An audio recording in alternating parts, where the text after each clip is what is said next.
నమస్తే అండి తెలుగు ప్రజలకు ఈరోజు ఎక్కడ చూసినా ఒక ఇంటర్వ్యూ వైరల్ అవుతుంది.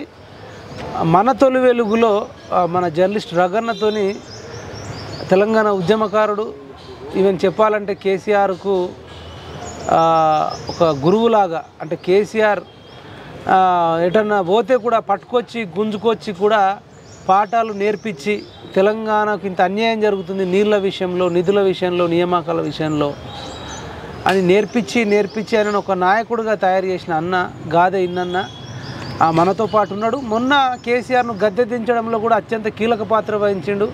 మాకు కూడా అనేక విషయాలలో సలహాలు ఇవ్వడం కానీ, ఎక్కడన్నా సపోర్ట్ చేయడం కానీ ఇట్లా అన్నీ చేసేది. ఈవెన్ ఎలక్షన్కు ముందు కూడా గాదె ఇన్నన్న ఆచూకీ కనబడట్లేదు, కిడ్నాప్ చేసిర్రు అని ఇవన్నీ కూడా విన్నాం. అయినప్పుడు కూడా బయటకు వచ్చి మళ్ళీ కేసీఆర్ను గద్దె దించాల్సిందే, ఇలా ఫ్యామిలీని గద్దె దించాల్సిందే అని చెప్పేసి కేసీఆర్కు సంబంధించిన అనేక విషయాలలో ఎవరికి తెలియని విషయాలు కూడా బయట పెట్టిండు. అంటే ఆయన అమర నిరాహార దీక్ష చేసేట్టు కంటే ముందు కూడా అది దొంగ దీక్ష అని, పోలీసులో జీబ్లో వెళ్ళిండని, ఇట్లా ప్రతి విషయం చెప్పిండు. మొన్న అన్న సంచలన వార్త చేసిండు, కేటీఆర్తో రేవంత్ రెడ్డికి డీల్ కుదిరిందని. ఇక వాళ్ళ భూములు వాళ్ళకి సేఫ్గా ఉంటాయి, వాళ్ళు కబ్జా చేసినవి వాళ్ళకే ఉంటాయి, వాళ్ళు హ్యాపీగా ఉంటారు, వాళ్ళంతా ఒకటే, ఆ ముఠా అంతా ఒకటే, ఇక మనమే పిచ్చోళ్ళం అయిపోతాం అని చెప్పేసి కుండ బద్దలు కొడితే నాకు 100 కాల్స్ వస్తున్నాయి. అసలు ఎందుకు అన్న అట్లా అంటున్నాడు, అడిగి తెలుసుకుందాం. మనం అన్న గాదె అన్న మనతో పాటు. అన్న నమస్తే. ఎక్కడ చూసినా వైరల్ అవుతుంది ఇంటర్వ్యూ. అసలు ఎందుకన్నా మీరు అంటే అంత డైరెక్ట్ అంటారు, మీరు ఏమైనా చూసిరా డీల్ కాగా? అంటే ఇప్పుడు ఏదైతే జరుగుతున్నటువంటి పరిణామాలు చూసినప్పుడు, అంటే ఇప్పుడు ఈ రహస్య డీల్స్, రహస్య ఒప్పందాలు, లేకపోతే చీకటి ఒప్పందాలు అన్నీ కూడా ఇవి 10 మందికి తెలిసేటట్టు చెయ్యరు.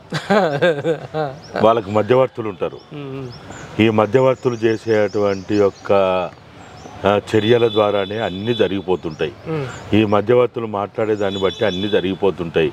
ఇట్లా మనం కూర్చున్నట్టు అక్కడ కాంగ్రెస్ నాయకులు, ఇక్కడ కేటీఆర్ కూర్చొని బాగున్నావా అన్న, మంచుకున్నావా, నువ్వు తిన్నావా, నువ్వు పనుకున్నావా, నీ రాజకీయాలు బాగున్నాయా, మీ ప్రజలు బాగున్నారా, ఇవన్నీ మాట్లాడుకోరు. వాళ్ళకి కావాల్సింది ఏంటిది? ఇవన్నీ కాదు. వాళ్ళకి కావాల్సిందల్లా కూడా ఏంటంటే ప్రభుత్వ ఆస్తి, అంటే ప్రజల ఆస్తిని దోచుకున్నటువంటి దాన్ని పంచుకుందాం, దాచుకున్నటువంటి దాన్ని పంచుకుందాం. దీనికి ఇంకా పెద్దగా చర్చలు ఇదేమో అంతర్జాతీయ సమస్య కాదు.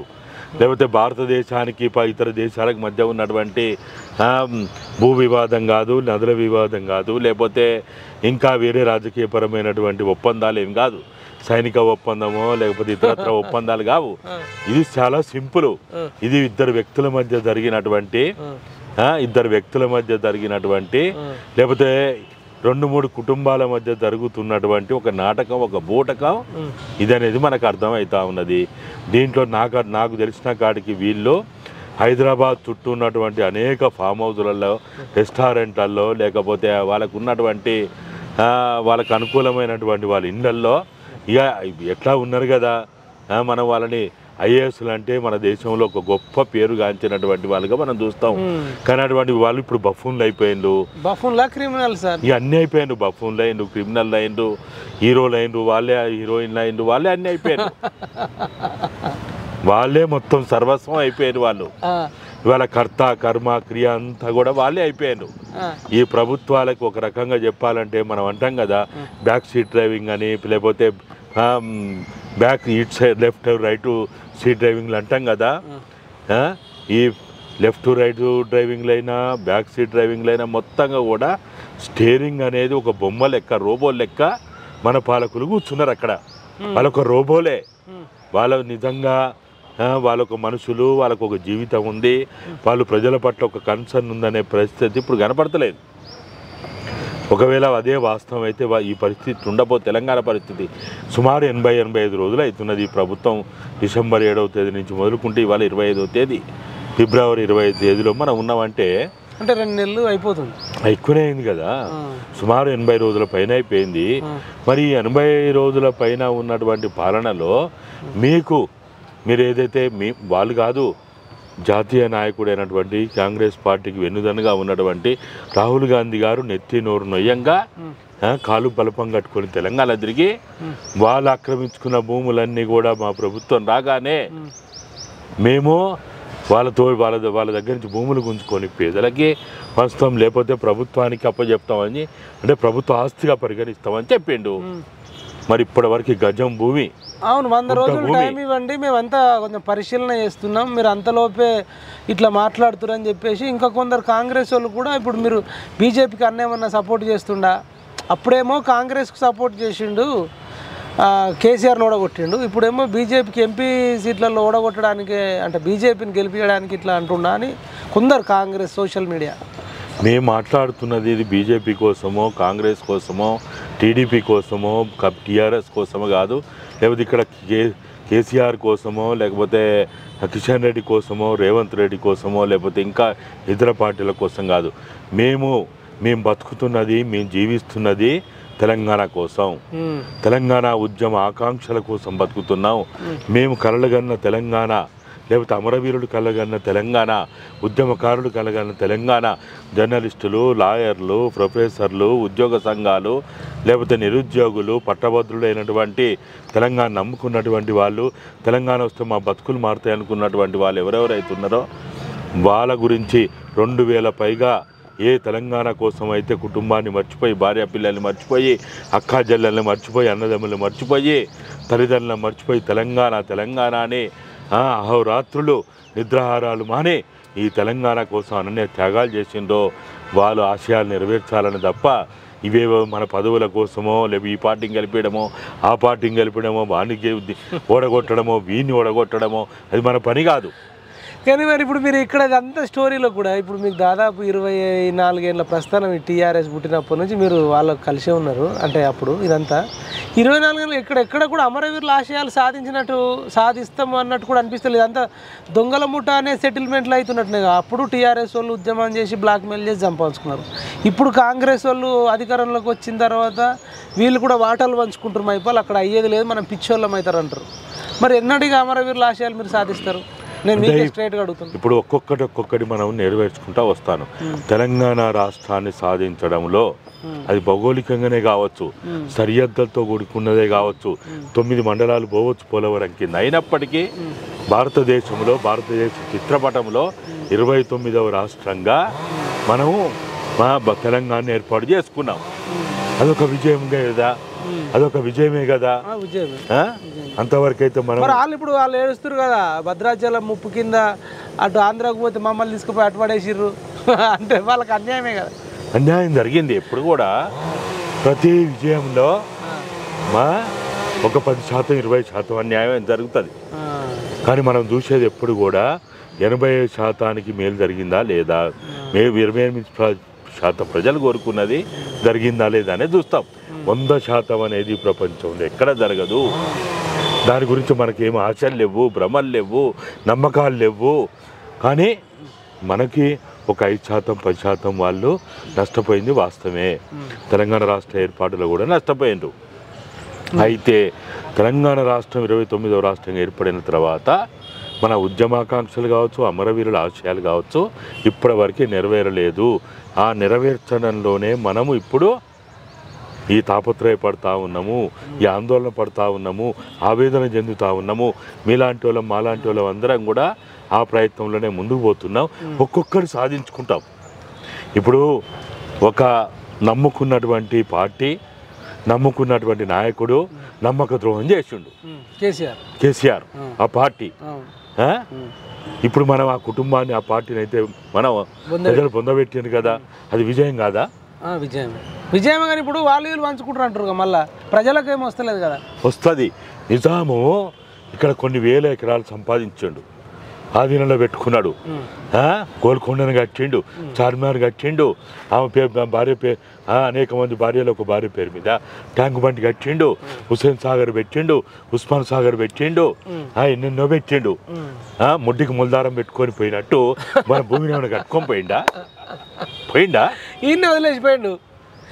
ఇప్పుడు ఆ నిజాం భూములు కూడా ఈ కేసీఆర్, ఈ బినామీలు వీళ్ళంతా కామ్దాని అంతా ఆక్యుపై చేసిరు అనేది మనం వింటున్నాం అన్న.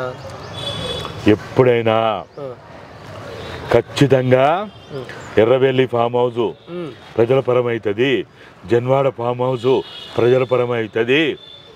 వాళ్ళకు ఉన్నటువంటి కొన్ని వందల ఎకరాల భూములన్నీ ఏవేవైతే ఉన్నాయో ఎట్లయితే పరం స్టేట్మెంట్ ఇప్పుడు చూడరాదు.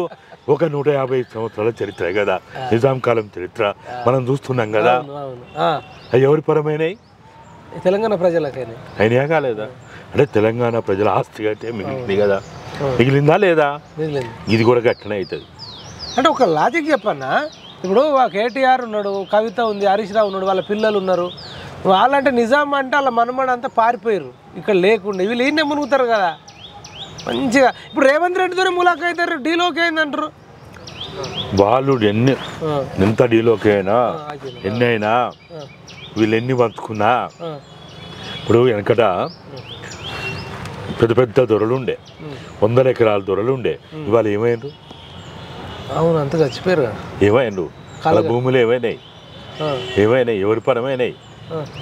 తెలంగాణలో ఎర్ర జెండా రెప్పరెప్పలు ఆడుతుంటే దళిత ఉద్యమం, బహుజన ఉద్యమం, ఆదివాసీ ఉద్యమం, గిరిజన ఉద్యమం రెప్పరెప్పలు ఆడుతుంటే భూములు ఎవరి చేతిలోకి వచ్చినాయి? ఇప్పుడు ఈ దరిద్రపు ధరణితోటి మళ్ళా కొంత వాళ్ళ చేతిలో పోయినాయి. కానీ ఇది స్వాస్థ్యం కాదు, మీరు గుర్తుపెట్టుకోండి. ఎప్పుడు ఇది స్వాస్థ్యం కాదు. గడిలు మన చేతుల్లోకి వస్తాయి, కోటలు మన చేతుల్లోకి వస్తాయి, భూములు మన చేతుల్లోకి వస్తాయి. కానీ మనం నీకు గురకబెట్టి నిద్రపోవద్దు. అవును, ఇప్పటి జనరేషన్ అంత యాక్టివ్గా లేదు కదా. మళ్ళీ మీరు మేము అందరం కలిసి మొన్న చేయాల్సిన పరిస్థితి వచ్చింది. నెక్స్ట్ జనరేషన్ చేస్తే అని మీరు అనుకుంటారా? ఒకటి ఖచ్చితంగా చేస్తారు, నమ్మకంగా ఉండండి. మీరేమి నిరాశ చెందొద్దు. మనం ఆశాజీవులం. పాలకులను నమ్మొద్దు కానీ ప్రజలను నమ్మాలి. పాలకుల మీద ఓన్లీ ఆశలు పెట్టుకోవాలి, నమ్మకాలు పెట్టుకోవద్దు. మీ మీడియా కూడా ప్రజల చేత పాలకులు గొప్పోళ్ళు, కవితమ్మ జైలుకు పోతుంది, కటకటాల పాలవుతుంది, చిప్పకూడు తింటుందని మీరు అనవసరంగా కవితమ్మకు సింపతి వచ్చి తడి చేస్తారు. మీరు పరిపాలన మీరు కూడా అనవసరంగా థంబ్నెయిల్ పెట్టి ఫోటోనే పెట్టాల్సిన అవసరం లేదు, మ్యాటర్ రాయాల్సిన అవసరం లేదంటారు. ప్రజలు గొప్పోళ్ళు కవితమ్మ చేత కక్కిస్తారని చెప్పండి. ఎక్కడి పోయినా పట్టుకొచ్చి నడి వీధులలో బొడ్రాయిల కాడ, చావడి కాడ కవితమ్మని మధ్యలో పెట్టి బతుకమ్మ మారుతుందని చెప్పండి. అట్లా చెప్పాలి. కానీ కవితమ్మ కటకటాల పాలవుతుంది అని పెద్ద పెద్ద ఏమో వేస్తారు మీరు. కన్నీళ్ళు పెట్టుకున్న కవిత, కన్నీళ్ళు పెట్టుకున్న కవిత, కవిత జీవితం కథ. ఆమెను చూసి ఎవరు కేసీఆర్ ఏడుస్తున్నట్టు, శోభను ఏడుస్తున్నట్టు, వాళ్ళందరూ విచారణలో ఉన్నట్టు. వాళ్ళ ముఖ చిత్రం ఎట్లుంటుంది అంటారు? ఇప్పుడు ఎట్లుంది అంటే కవిత అంటే వాళ్ళకేమైనా బాధ ఉందా? ఓడిపోయిన అన్న వాళ్ళు బయట ఉంటే తల్లిగారిల్లు, జైలుకు పోతే అత్తగారిల్లు. అక్కడ కూడా రాజమర్యాదలు ఉంటాయి అంటారు. లేవంటారా? చంద్రబాబు పోతే ఏమైంది చెప్పండి? పోయినాయంగా ఏడున్నా ఒకటే అంటారు. కిన్లీ వాటర్ పోయిందా? కిన్లో మినరల్ వాటర్ అంతా బయట పోయిందా? బిర్యానీలు పోయినాయి, సూపులు, పాయ సూపు, మటన్ సూప్. ఏది బయట తింటే అది లోపటది, అంతే కదా. ఏది కోరుకుంటే అది. ఏసీ కూడా పెట్టించరా? ఏసీ, కూలరు, ఫ్యాన్లు, బెడ్లు, ఫోమ్ బెడ్లు, మంచాలు. ఇప్పుడు మిగతా ఖైదీలను చూసినట్టు వీళ్ళని చూడరు. అరే సపరేట్ బ్యారక్ కదన్న, ఒక్కడి కాదు.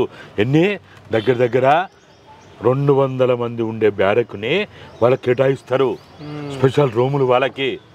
ఏంది మరి ఏం శిక్షించినట్టు, ఏం జైలుకు శిక్ష? అరే రెస్ట్ తీసుకున్నట్టు ఉంటుందేమో. అంతే మరి, అది అత్తగారి ఇల్లు. వాళ్ళకి ఏం కావాలి అన్నీ వస్తాయి. బీర్లు కావాలన్నా, బిర్యానీలు కావాలన్నా, మటన్లు కావాలన్నా, చికెన్లు కావాలన్నా, ఈ ఫ్రైలు కావాలన్నా, కర్రీ కావాలన్నా, గ్రేవీ కావాలన్నా, ఏది కావాలన్నా అది వస్తుందన్న.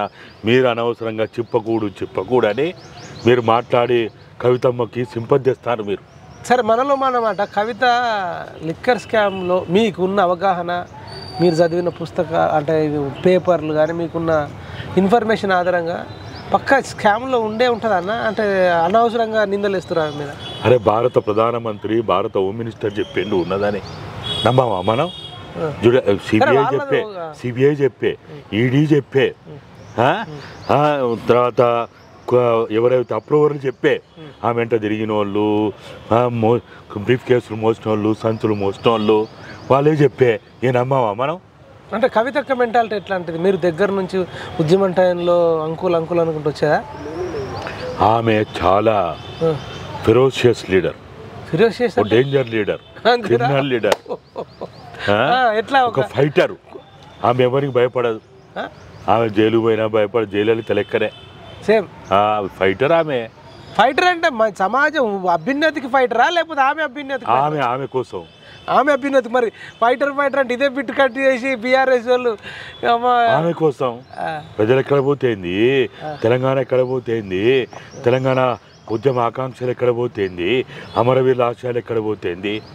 నా కోసం నేను ఇప్పుడు మన వాళ్ళని అట్లా పోల్చలేం, కానీ ఒక మహిళను అట్లా అనలే. కానీ మహిళ పురుషుడు కాదన్నా, క్రిమినల్ కాదా మీరు అది చూడండి. ఎందుకంటే సమాజం దృష్టి చెప్పండి, మంచిదైతే మంచిదని చెప్పండి, చెడ్డోళ్ళు అయితే చెడ్డోళ్ళు చెప్పండి. మహిళ వచ్చి కత్తితో పొడిచినా దిగుతుంది, పురుషుడు వచ్చి కత్తితో పొడిచినా దిగుతుంది. బుల్లెట్ దిగిందా లేదా ముఖ్యం, కానీ పురుషుడు దించిండా మహిళ కాదన్న. దయచేసి ప్రతి ఒక్కరికి మహిళ కాన్సెప్ట్ ఇవ్వాల్సిన అవసరం లేదనేది నా అభిప్రాయం. అంటే మహిళ గురించి మాట్లాడేటప్పుడు మనం ఇంకా కొద్దిగా ఎక్కువ సభ్యతగా ఉండాల్సి అవసరం ఉంటుంది. సభ్యత ఉండాలి, కానీ క్రిమినల్స్ ఒకవేళ నిజంగా క్రిమినల్ అయితే కామెంట్స్ కామెంట్స్ చేయొచ్చు. మనం క్రిమినల్ అంటాం, రౌడీ అంటాం, గుండా అంటాం, లంపెన్ అంటాం, స్వార్థపర్రాలు అంటాం, ఎన్నెన్నో అంటాం. నేను అనేదన్న ఆరోపణల గురించి అంటలేనన్నా. మీరు 2014 వరకు అయితే మీతో అప్పుడప్పుడు వాళ్ళు సలహాలు సూచనలు, సరే మీరు కేసీఆర్తో ఉన్నంతకాలం ఉండి మీకు ఆయన చర్యలు చేష్టలు నచ్చక మీ అంతగా మీరు ఇంకా బయట నుంచి అటు ఆయనకు నేర్పించడం అయిపోయాక మీరు బయట నుంచి వచ్చి కూడా ఒకవైపు ఉద్యమం చేసుకుంటూ వస్తున్నారు, సమాజాన్ని అంతా ఐక్యం చేస్తూ. ఆ టైంలో మీకు కవిత చాలాసార్లు కలిసి ఉంటుందని నేను అనుకుంటున్నా. మరి ఎక్కడైనా సందర్భంలో సలహాలు సూచనలు? ఆమె తన ఒక చట్టం తీసుకుంటుంది, తన ఒక ప్లాన్ వేసుకుంటుంది, ఒక ఏజెండా రూపొందించుకుంటుంది, ఆ ఏజెండాలో పనిచేస్తుంది. ఇక తండ్రి తల్లి అన్న తమ్ముడు నమ్ముకున్న వాళ్ళు ఇవన్నీ ఏముండవు ఆమెకి. ఎట్లా ఒక్క ఎగ్జాంపుల్ మీరు అంటే మాకు? ఆమె జీవితం మొత్తం చదువుకున్నప్పుడు కానీ, అమెరికాలో ఉన్నప్పుడు కానీ, వివాహ జీవితం కానీ, లేకపోతే వ్యాపార జీవితం కానీ మొత్తంగా చూసినప్పుడు నాకు ఆమె చాలా మొండిది. కేసీఆర్నే మనం అప్పుడప్పుడు మొండోడు అంటాం, మెంటల్ అంటాం, తిక్కలోడు అంటాం, శాడిస్ట్ అంటాం, ఈగోయిస్ట్ అంటాం. అంతకంటే కూడా కాకపోతే మన బయటకు చూడడానికి చాలా లౌక్యంగా పడుతుంది, చాలా మృదువుగా, మృదు స్వభావిలాగా, ఒక శాంతమూర్తిలాగా, అసలు ఇక సన్యాసం పుచ్చుకొని బతుకమ్మకి మారుపేరులాగా సన్యాసం తీసుకొని ఒక మదర్ తెరీసా కూడా నాకు తెలిసి ఆ రేంజ్లో స్వీట్గా, సున్నితంగా, అమాయకంగా మాట్లాడుతుందని నేను అనుకోవట్లేదు. ఆమె మీరన్న మనం అందరం అనుకున్నట్టు ఈ ఈడీ, సిబిఐ, లేకపోతే అప్రూవర్లు, లేకపోతే ఇన్ఫార్మర్లు, లేకపోతే కోక్ అక్యూజ్డ్ అందరు చెప్పిన ప్రకారము ఒక లిక్కర్ స్కామ్లో ఇన్వాల్వ్ అయిందంటే, ఒక లిక్కర్ దందాలో ఫస్ట్ దందా, తర్వాత స్కామ్. అవును, దందా రాకపోతే మంచిగా చెప్పుకోవాలంటే వ్యాపారం, బిజినెస్. ఒక మహిళ మామూలుగా ఏంది, ఒక పార్లమెంట్ మాజీ ఎంపీ, గతంలో ఎంపీ ఉండే, ఒక ముఖ్యమంత్రి కూతురు, తర్వాత ఒక బతుకమ్మకి మారు పేరు.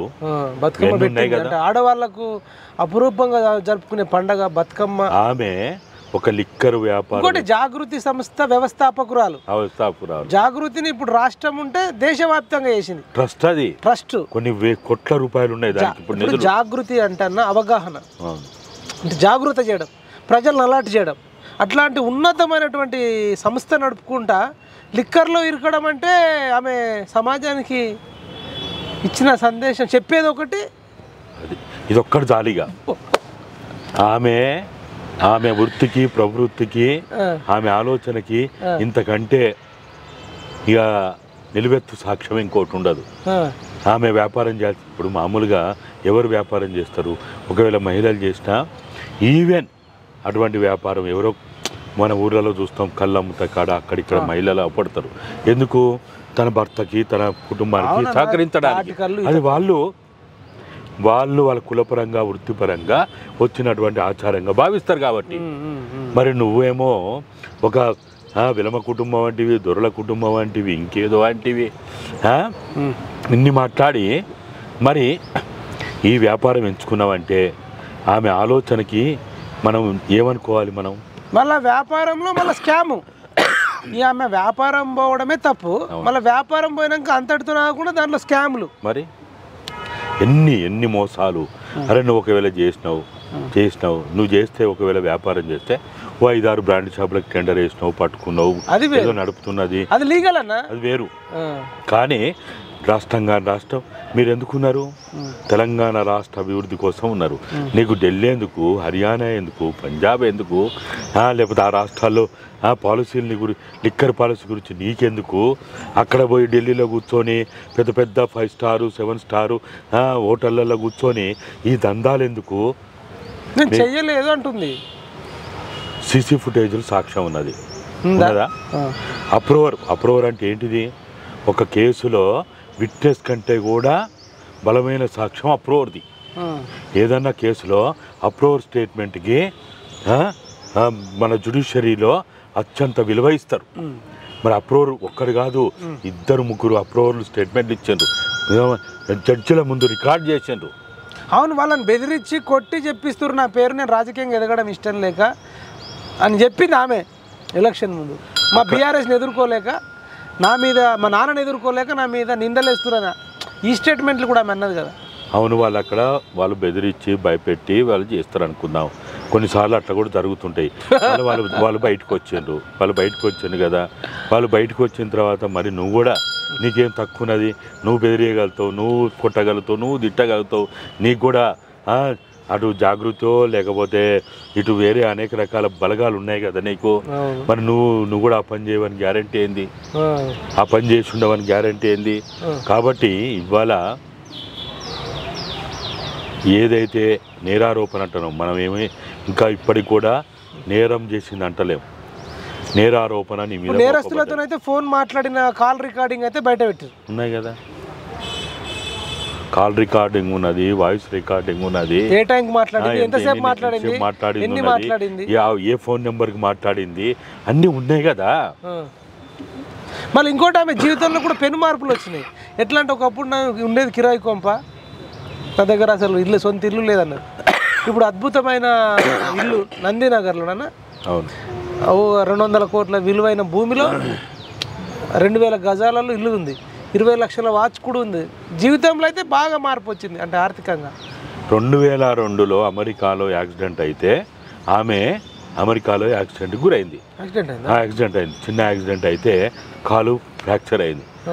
2002లో అమెరికాలో మీకు యాక్సిడెంట్ అయితే ఆ రోజు అక్కడ ఆపరేషన్ చేయించుకోవడానికి స్తోమత లేనటువంటి కవితమ్మ లేకపోతే కల్వకుంట్ల కుటుంబము ఇవాళ మీకు ఇంతే ఆస్తి వచ్చిందో లెక్కలు తెలంగాణ సమాజానికి చెప్పు.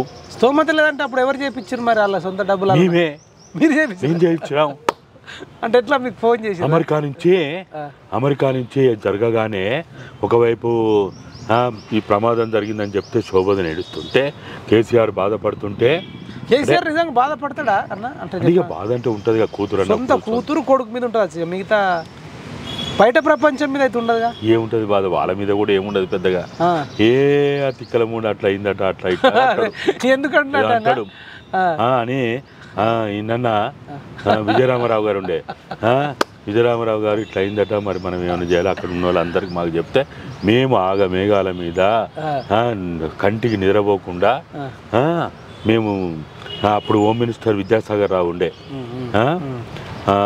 ఆయనతో మాట్లాడి ఇంకెవరితో మాట్లాడి విజయరామారావు గారిని ఇక్కడి నుంచి బాంబేకి పంపించి ఆమెను బాంబేకి వచ్చేటట్టు చేసి టికెట్ బుక్ చేసి అవి చేసి ఇవి చేసి ఎన్నెన్నో చేసి, ఎందుకంటే మరి ఆమె కాలు పేషెంట్ పంపిస్తారా? ఆపరేషన్ అక్కడ చేయలేదా? అంటే ట్రీట్మెంట్ ఆడ చేయడానికి మా దగ్గర డబ్బులు ఎక్కడిది? అక్కడ ఇంకెక్కువ దివాలా తీసి ఉంటుంది, మా దగ్గర ఎక్కడిది? మీరే అందరినీ అంటే ఫస్ట్ టీఆర్ఎస్ పార్టీ ట్రస్టే కదా?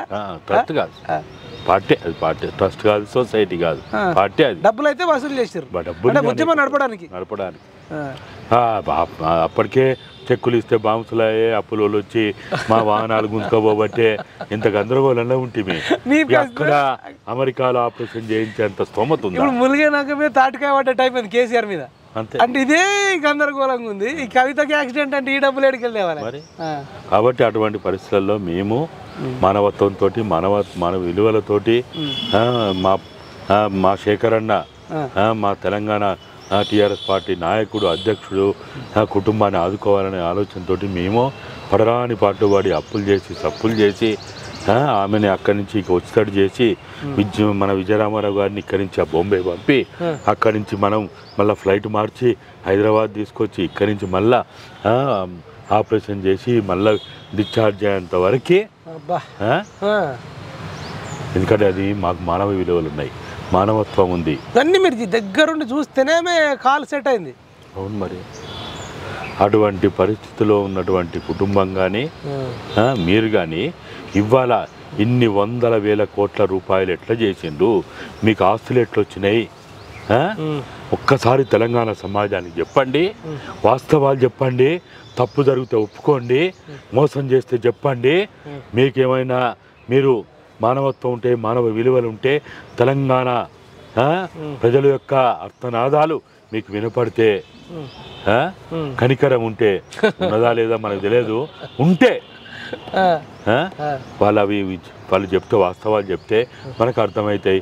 వాళ్ళు ఒక్కొక్కరికి వేల గజాల భూముల్లో ఇండ్లాయా, వేల ఎస్ఎఫ్టీల్లో ఇండ్లాయా, ఒక్కొక్క ఇంట్లో 20 గదులట 30 గదులట బాత్రూమే. వేరే దేశాల నుంచి ఫర్నిచరు, మార్బుల్స్, గ్లాసులు అంతే కదా చెప్తున్నారు, ఇటలీ నుంచి, అమెరికా నుంచి. నిజమేనా? చెప్పాలా వాళ్ళే, అంతేనా? వాళ్ళు చెప్పాలా. ఇప్పుడు ఆరోపణ వచ్చినప్పుడు మనం ఏం చేస్తాం? ఎక్స్ప్లెనేషన్ ఇస్తాం. మనం ఎక్స్ప్లెనేషన్ తీసుకుపోయి చూపెడతాం. తప్పు చేయకపోతే ఒక ఆరోపణ వచ్చింది, అమ్మ నీ ఇంట్లో 20 గదులు ఉన్నాయట, లేకపోతే ఇట్లాట అట్లాట, లేకపోతే ఇదట అదట అన్నప్పుడు ప్రగతి భవన్లో బుల్లెట్ ప్రూఫ్ బాత్రూమ్ ఉందని ఎవరో అన్నారు. అప్పట్లో ఒక ఆరోపణ వచ్చింది. ప్రభుత్వ బాధ్యత ఏంటిది? తీసుకుపోయి చూపెట్టాలా. చూపెట్టకపోతే అనుమానం ఉంది, ఇప్పుడు బలపడుతుంది కదా. ఇప్పుడు మనం ఆరోపణలు వచ్చినాయి, ఎవరు ఆరోపణ చేసిండ్రు? మీడియా వాళ్ళు చేసిండ్రా, పడనోళ్ళు చేసిండ్రా, లేకపోతే మీ దగ్గర నమ్మకంగా ఉండి బయటికి పోయి మాట్లాడే వాళ్ళు చేసిండ్రా? ఎవరో చేసిండ్రు. చేసినప్పుడు మీరు ప్రజా జీవితంలో ఉన్నప్పుడు మీ బాధ్యత ఏంటిది? ఇవాళ లిక్కర్ దందాలో అప్రోచ్ స్టేట్మెంట్లు ఇచ్చిండ్రు, కో అక్యూజ్డ్ మీ మీద స్టేట్మెంట్లు ఇచ్చిండ్రు, సీసీ ఫుటేజ్లు బయట పెడుతున్నారు, ఫోన్ కాల్స్ బయట పెడుతున్నారు, ఫోన్ నెంబర్లు బయట పెడుతున్నారు, మీరు వాడిన మొబైల్స్ ఏవైతున్నాయో, సెల్ ఫోన్లు ఏవైతున్నాయో అవి బయట పెడుతున్నారు. ఆన్సర్ చెప్పాలా లేదా? మీరు ఆన్సర్ ఏమంటారు అంటే ఈడీ కానీ సిబిఐ కానీ బీజేపీ పెంపుడు కుక్కలు అంటారు. అన్నారు కదా, కేటీఆర్ వాళ్ళ అన్నాడు కదా, మీరు విన్నారు కదా. ఇప్పుడు పాలకులు వాళ్ళ యొక్క కక్ష సాధింపు చర్యలు ఉంటాయి కావచ్చు, వాళ్ళ రాజకీయ మనుగడ కోసం చేసే పనులు చేస్తారు కావచ్చు.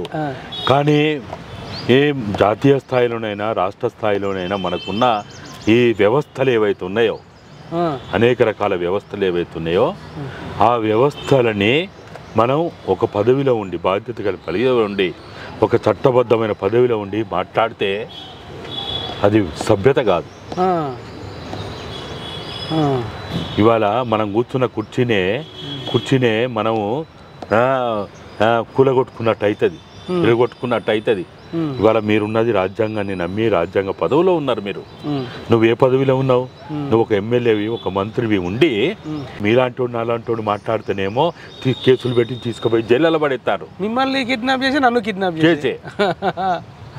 అరే చట్టబద్ధమైన ఎన్నికలు జరగాలి, ఎలక్షన్ కోడ్ ఉండాలి, రాజ్యాంగం అమలు కావాలని మాట్లాడితే మనల్ని తీసుకుపోయాము కేసులు పెట్టి కిడ్నాపులు చేసి ఎత్తుకపోయి చెప్పా పెట్టకుండా పద్ధతులు. నీతో ఎవరెవరు టచ్ లో ఉన్నారు, నువ్వేమేమి సలహాలు ఇచ్చినావు, సెల్ ఫోన్లు సీజ్ చేస్తావు, చెక్ చేయడము అన్ని చేసి తీసుకుపోయే అవసరం అయితే 3rd డిగ్రీ ప్రయోగించి తీసుకుపోయి కుటుంబ సభ్యులకు చెప్పకుండా నోటీసులు ఇవ్వకుండా కేసులు పెడితివి. అవును.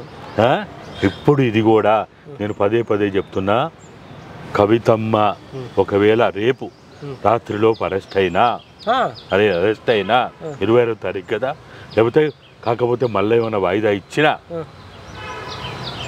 రెడ్ కార్పెట్ ఆహ్వానంతో వాళ్ళకు ఉంటుంది. వాళ్ళు ఒకవేళ అరెస్ట్ చేయాలన్నప్పుడు కవిత గారు మిమ్మల్ని అరెస్ట్ చేయడానికి వచ్చినాం, మీరు విఐపి ట్రీట్మెంట్ అరెస్ట్ కూడా మీరు రెడీ కాదలుచుకుంటే రెడీ అయ్యండి, అయిన తర్వాత నేను రెడీ అన్నారు అనుకో ఈ ఆఫీసర్లు, అమ్మా మీరు పట్టు చీర కట్టుకున్నారా, సెంట్లు పూసుకున్నారా, లిప్స్టిక్ వేసుకున్నారా, పౌడర్ రాసుకున్నారా, ఇంకేమైనా మిగిలి ఉన్నాయా అన్ని పెట్టుకున్నారా అని చెప్పి ఆమెను మంచిగా దండం పెట్టి గౌరవంగా ఆహ్వానించి తీసుకుపోయి ఏసీ కార్లు ఎక్కించి, ఏసీ కార్లు మరి లేకపోతే నీ లెక్క నా లెక్క కట్రాయర్ మీద గుంజుకపోతారు అనుకుంటానవా? ఎట్లా పడితే అట్లా గుంజుకపోతారు ఏముండవు మైపాలన్నా. మీరు అనవసరంగా ఈ చిప్పకూడ అనేది కటకటాల పాలు అనేది నేను చూస్తాను తమ్నేలు పెడుతుంటే ఏంటి అవి ఉంటాయి కదా బ్యారకులలో అందులో పెట్టినట్టు పెట్టినట్టు ఏడుస్తున్నట్టు తుడుచుకున్నట్టు కేసీఆర్ కూడా ఎంతో బాధపడుతున్నట్టు, శోభమ్మ బాధపడుతున్నట్టు, వాళ్ళ ఫ్యామిలీ అంతా కష్టాల్లో ఉన్నట్టు చిత్రీకరిస్తే తెలంగాణ సమాజం కూడా అయ్యో పాపం అనేటట్టు వస్తుందా? ఒక మహిళ అయ్యో పాపం ఇంత ఘోరంగా ఉంటుందా? అరే నేరం చేస్తే కనీసం చుప్ప కూడా ఆధునిక సమాజం, అభివృద్ధి చెందిన సమాజం, నాగరిక సమాజం చుప్పకూడ ఏంది?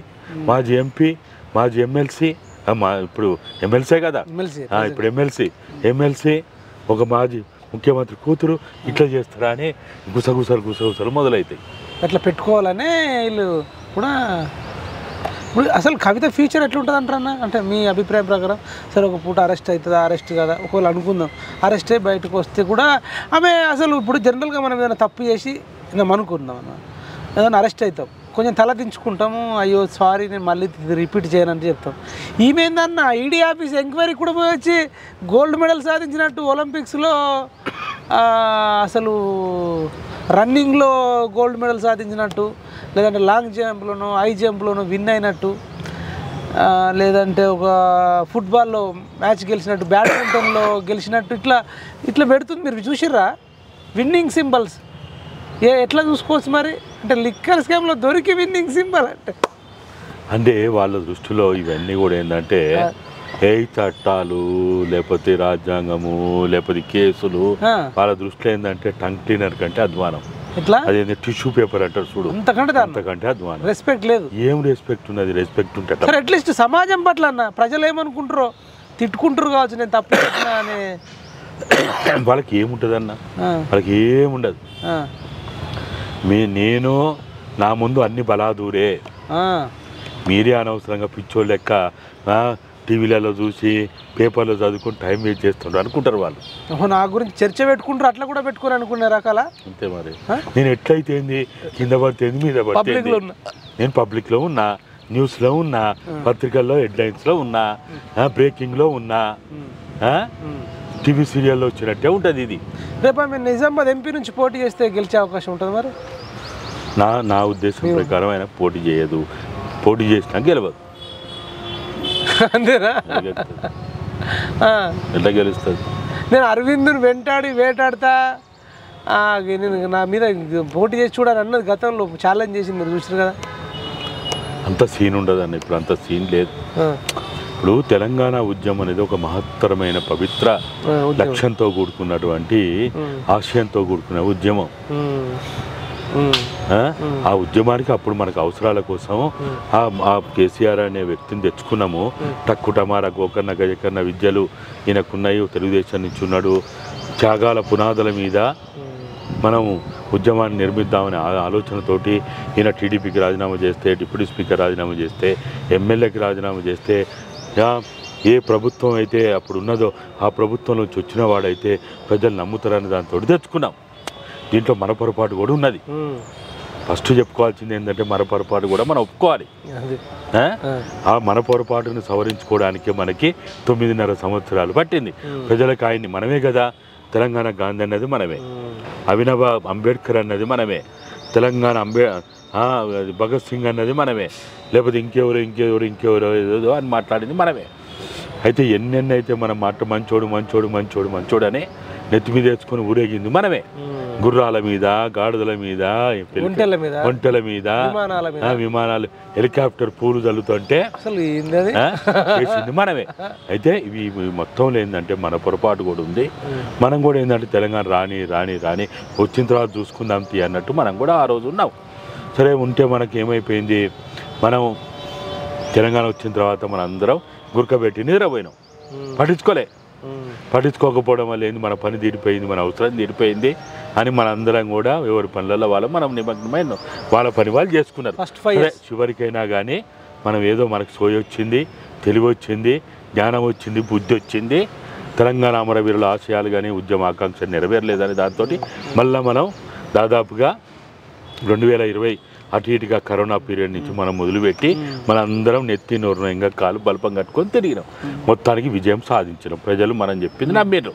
ఈరోజు మళ్ళీ కూడా మనం ఏంటంటే మనం చేయాల్సిన పని ఇది 100 రోజుల 6 గ్యారెంటీలు ఇవన్నీ కాదు. మనకు కావాల్సింది ఏంది, ఈ 9.5 సంవత్సరాల్లో జరిగిన విధ్వంసం ఏదైతే ఉందో, కొన్ని దశాబ్దాల శతాబ్దాల కాలంలో అతి భయంకరమైనటువంటి నిజాం కాలంలో కూడా జరిగినంత నష్టం ఏదైతే ఇప్పుడు జరిగిందో, విధ్వంసం జరిగిందో, దాన్ని మనం పూడ్చుకోగలిగితే, నివారించుకోగలిగితే 100% సాధ్యం కాదు. 5%, 10%, 20%, 30%. ఒకవేళ గత ప్రభుత్వంలో జరిగినటువంటి భూముల ఏదైతే కుంభకోణాలు ఉన్నాయో, మార్పిడి ఏదైతే జరిగిందో, వాళ్ళు ఏవి అవలోకగా ఈ భూముల్ని అయితే వాళ్ళు ఏదైతే అన్యాక్రాంతం చేసిండో, దాంట్లో ఒకవేళ 20% భూములని మనం అంటే మొత్తం 100% స్వాధీనం చేసుకొని 20% భూములని వేలం వేసి మార్కెట్ ప్రకారం కనుక వాటిని అమ్మగలిగితే 2 సంవత్సరాలు ₹1 అప్పు తెచ్చుకోకుండా ఈ ప్రజలు మనం అనుకున్న విద్యారంగంలో మార్పు తేవచ్చు, వైద్య రంగంలో మార్పు తేవచ్చు, ఉపాధి రంగాన్ని బలోపేతం చేయొచ్చు. బ్రహ్మాండంగా తెలంగాణ మనం కోరుకున్న తెలంగాణని మనం ఏర్పాటు చేసుకోవచ్చు. ఎన్ని వేల ఎకరాల భూమి, ఎన్ని లక్షల కోట్ల విలువైన భూమి అన్యాక్రాంతం అయిపోయింది. అవునన్నా, ఇప్పుడు ఇవన్నీ చెప్తున్నారు. నయం భూములు రేవంత్ రెడ్డి బయటకు తీసి అంటే కొంత బాధితులకు ఇచ్చి ఇంకా కొంత ప్రభుత్వం తీసుకోనన్నా అట్లా న్యాయం చేస్తాడని మీకు నమ్మకం ఉందా? మనం నమ్మడం కాదు, మన పని మనం చేయాలి. మన పని మనం చేయకపోతే పాలకులు ఆల్రెడీ డీలోకి ఏందంటారు కదా, మళ్ళీ డీలు విధ్వంసం అయితే నవీన్ మిట్టల్ అట్లనే కొనసాగుతుండు. సోమేష్ కుమార్ మీద ఎటువంటి యాక్షన్ లేదు, ఆయన బయట అవుట్స్కట్లో ఎన్ని వేల కోట్ల రూపాయలు ఉన్నటువంటి కేసీఆర్ని ఎవడు ఓడించలేడు.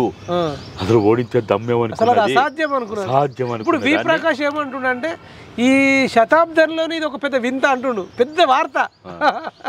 అనుకున్న చేసినవా లేదా, రాదనుకున్న తెలంగాణ తెచ్చినవా లేదా? ఏ అసెంబ్లీలోనైతే యనమల రామకృష్ణుడు, ప్రతిభా భారతి రూలింగ్ చేస్తే ఈ అసెంబ్లీలో తెలంగాణ పదం ఉచ్చరించడానికి వీల్లేదన్నా ఆ అసెంబ్లీలోనో ఇవాళ మనం ఉన్నాం, వాళ్ళు నిలగొట్టినాం. రాదనుకున్న తెలంగాణ తెచ్చినామా లేదా?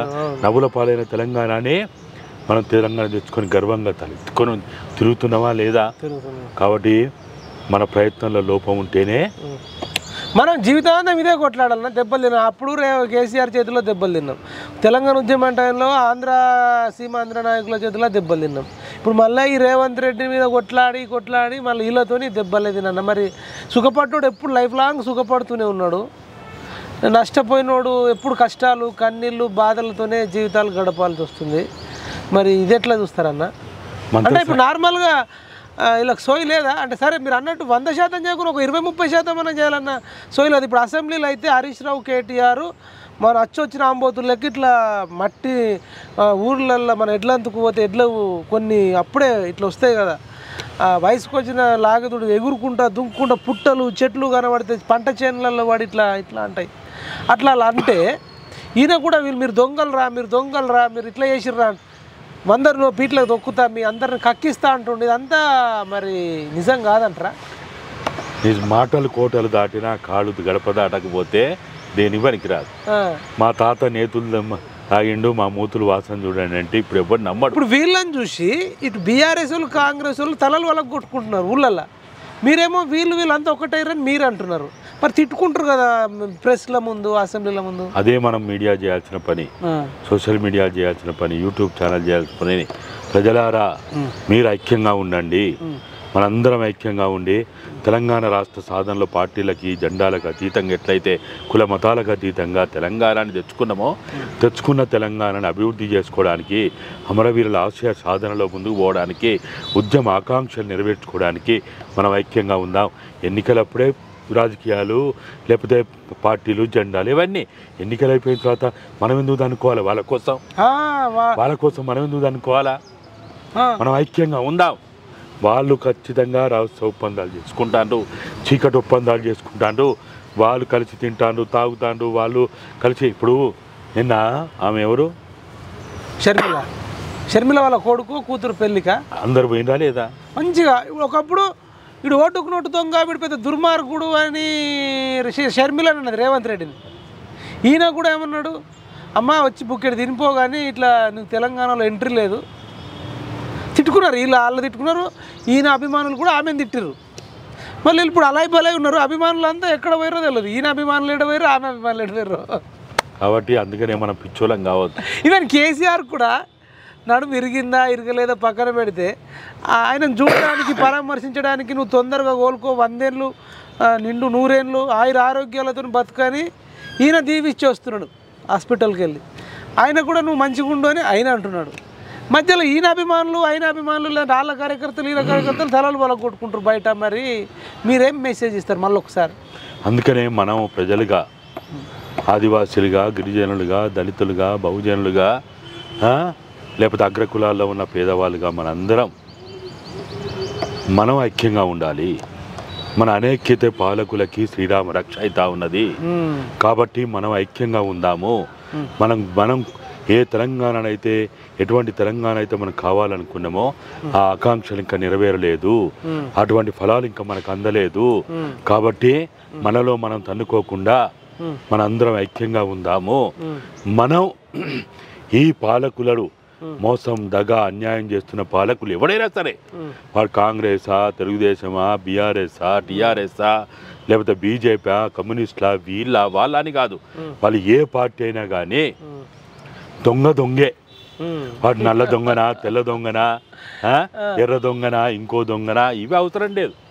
పొట్టి దొంగనా, పొడుగు దొంగనా, మన దృష్టిలో ఒక్కటే, వాడు పెద్ద దొంగనా, చిన్న దొంగనా, అదే కులమానిది ప్రజలకి. ఇప్పుడు మీరు మాట్లాడుతుంటే కాళేశ్వరం మీద కేసీఆర్ అరెస్ట్ అవుతాడా, హరీష్ రావు నీటిపారుదల శాఖ మంత్రి వీళ్ళిద్దరు అరెస్ట్ అవుతారా, కేటీఆర్ అరెస్ట్ అవుతారా కారణం ఒక్క మాటలో ఫ్రాంక్ చెప్పండి అన్న. తెలంగాణ యువకులకు, ప్రజలకు అందరైతే వాళ్ళు ఎప్పుడెప్పుడు అరెస్ట్ అవుతారని అనుకుంటున్నారు. నేను అందుకనే పదే చెప్తున్నా, వాళ్ళు అరెస్ట్ అవుతారా లేదా అనేది మనకు ముఖ్యం కాదు. కాళేశ్వరం తెలంగాణ ప్రజల ఆస్తి అనుకున్నప్పుడు ఆ ఆస్తి ప్రజల పరం ఎట్లా కావాలి, దాన్ని మనకు ఎట్లా వినియోగంలో తెచ్చుకోవాలి. పాలకుల కొట్లాటలు మనకు అవసరం లేదు, పై కొట్లాటలు. అసెంబ్లీలో అదేమన్నా అసెంబ్లీయా? నాకు కనపడ్డ కాడికి ఏంటంటే అది ఒక స్టూడియో అయిపోయింది. రామాలయ స్టూడియో, పద్మాలయ స్టూడియో, సారథి స్టూడియో, లేకపోతే రామోజీ ఫిల్మ్. అసలు శాసనసభ్యులా లేకపోతే జబర్దస్త్ షోలో వీడి మీద వాడి సైటర్లు వేసుకుంటాడు, వాడి మీద వీడి సైటర్లు వేస్తారు కదా జబర్దస్త్ షో. అక్కడ మనకంతా విలన్లు, హీరోలు లెక్కనే కనపడ్డది. ఒక సెట్టింగ్ ఉంటుంది, ఒక డ్రెస్సింగ్ అవుతారు, ఎవడో స్క్రిప్ట్ రాసిస్తాడు, ఆ స్క్రిప్ట్ పట్టుకొని వీడు చదువుతాడు, వాడు చదువుతాడు, డైలాగులు వేసుకుంటారు, షూటింగ్ అవుతుంది, వెళ్ళిపోతారు. WWF అనుకోవచ్చా? వాళ్ళేమో డైరెక్ట్ ఇట్లా చేతులతో ఫిజికల్గా, వీళ్ళ మాటలతోని. మళ్ళీ బయట వెళ్ళిన తర్వాత క్యాంటీన్లో కలిసి ఛాయ్ తాగడం, పరామర్శించుకోవడం, వీని పనులు వానికి, వాని పనులు ఒకళ్ళు చేసుకుంటారేమో. వీనికి ఏమైనా పని ఉంటే వాడి దగ్గర పోతాడు, వానికి ఏమైనా పని ఉంటే వీడి దగ్గరికి వస్తాడు. వాళ్ళ ఫైళ్ళు మూవ్ అయితేనే ఉంటాయి, వాళ్ళ ఫైళ్ళు ఎక్కడ ఆగవు. వాళ్ళ వ్యక్తిగత ప్రయోజనాలకు కావాల్సినటువంటి, లేకపోతే వాళ్ళ కోటరియో, వాళ్ళ ఎవరో ఉంటారు కదా 100 మాగదులు, వాళ్ళ పనులు ఎక్కడ ఆగవు. ఇప్పుడు హరీష్ రావు పనులు, కేటీఆర్ పనులు కూడా అయితే ఏమన్నా ఉంటే ఆగినాయి. ఎక్కడైనా ఆగినాయా చెప్పండి? ఎక్కడైనా ఆగుతున్నాయా? ఒక్కటి చెప్పండి ఆగినట్టు. నడుస్తున్నాయి అంటారు. మరి వాళ్ళ వ్యాపారాలు ఆగినాయా, వాళ్ళ భూములకు రిజిస్ట్రేషన్లు ఆగినాయా, వాళ్ళ లేకపోతే సంపాదన ఆగిందా, ఎక్కడైనా ఆగిందా?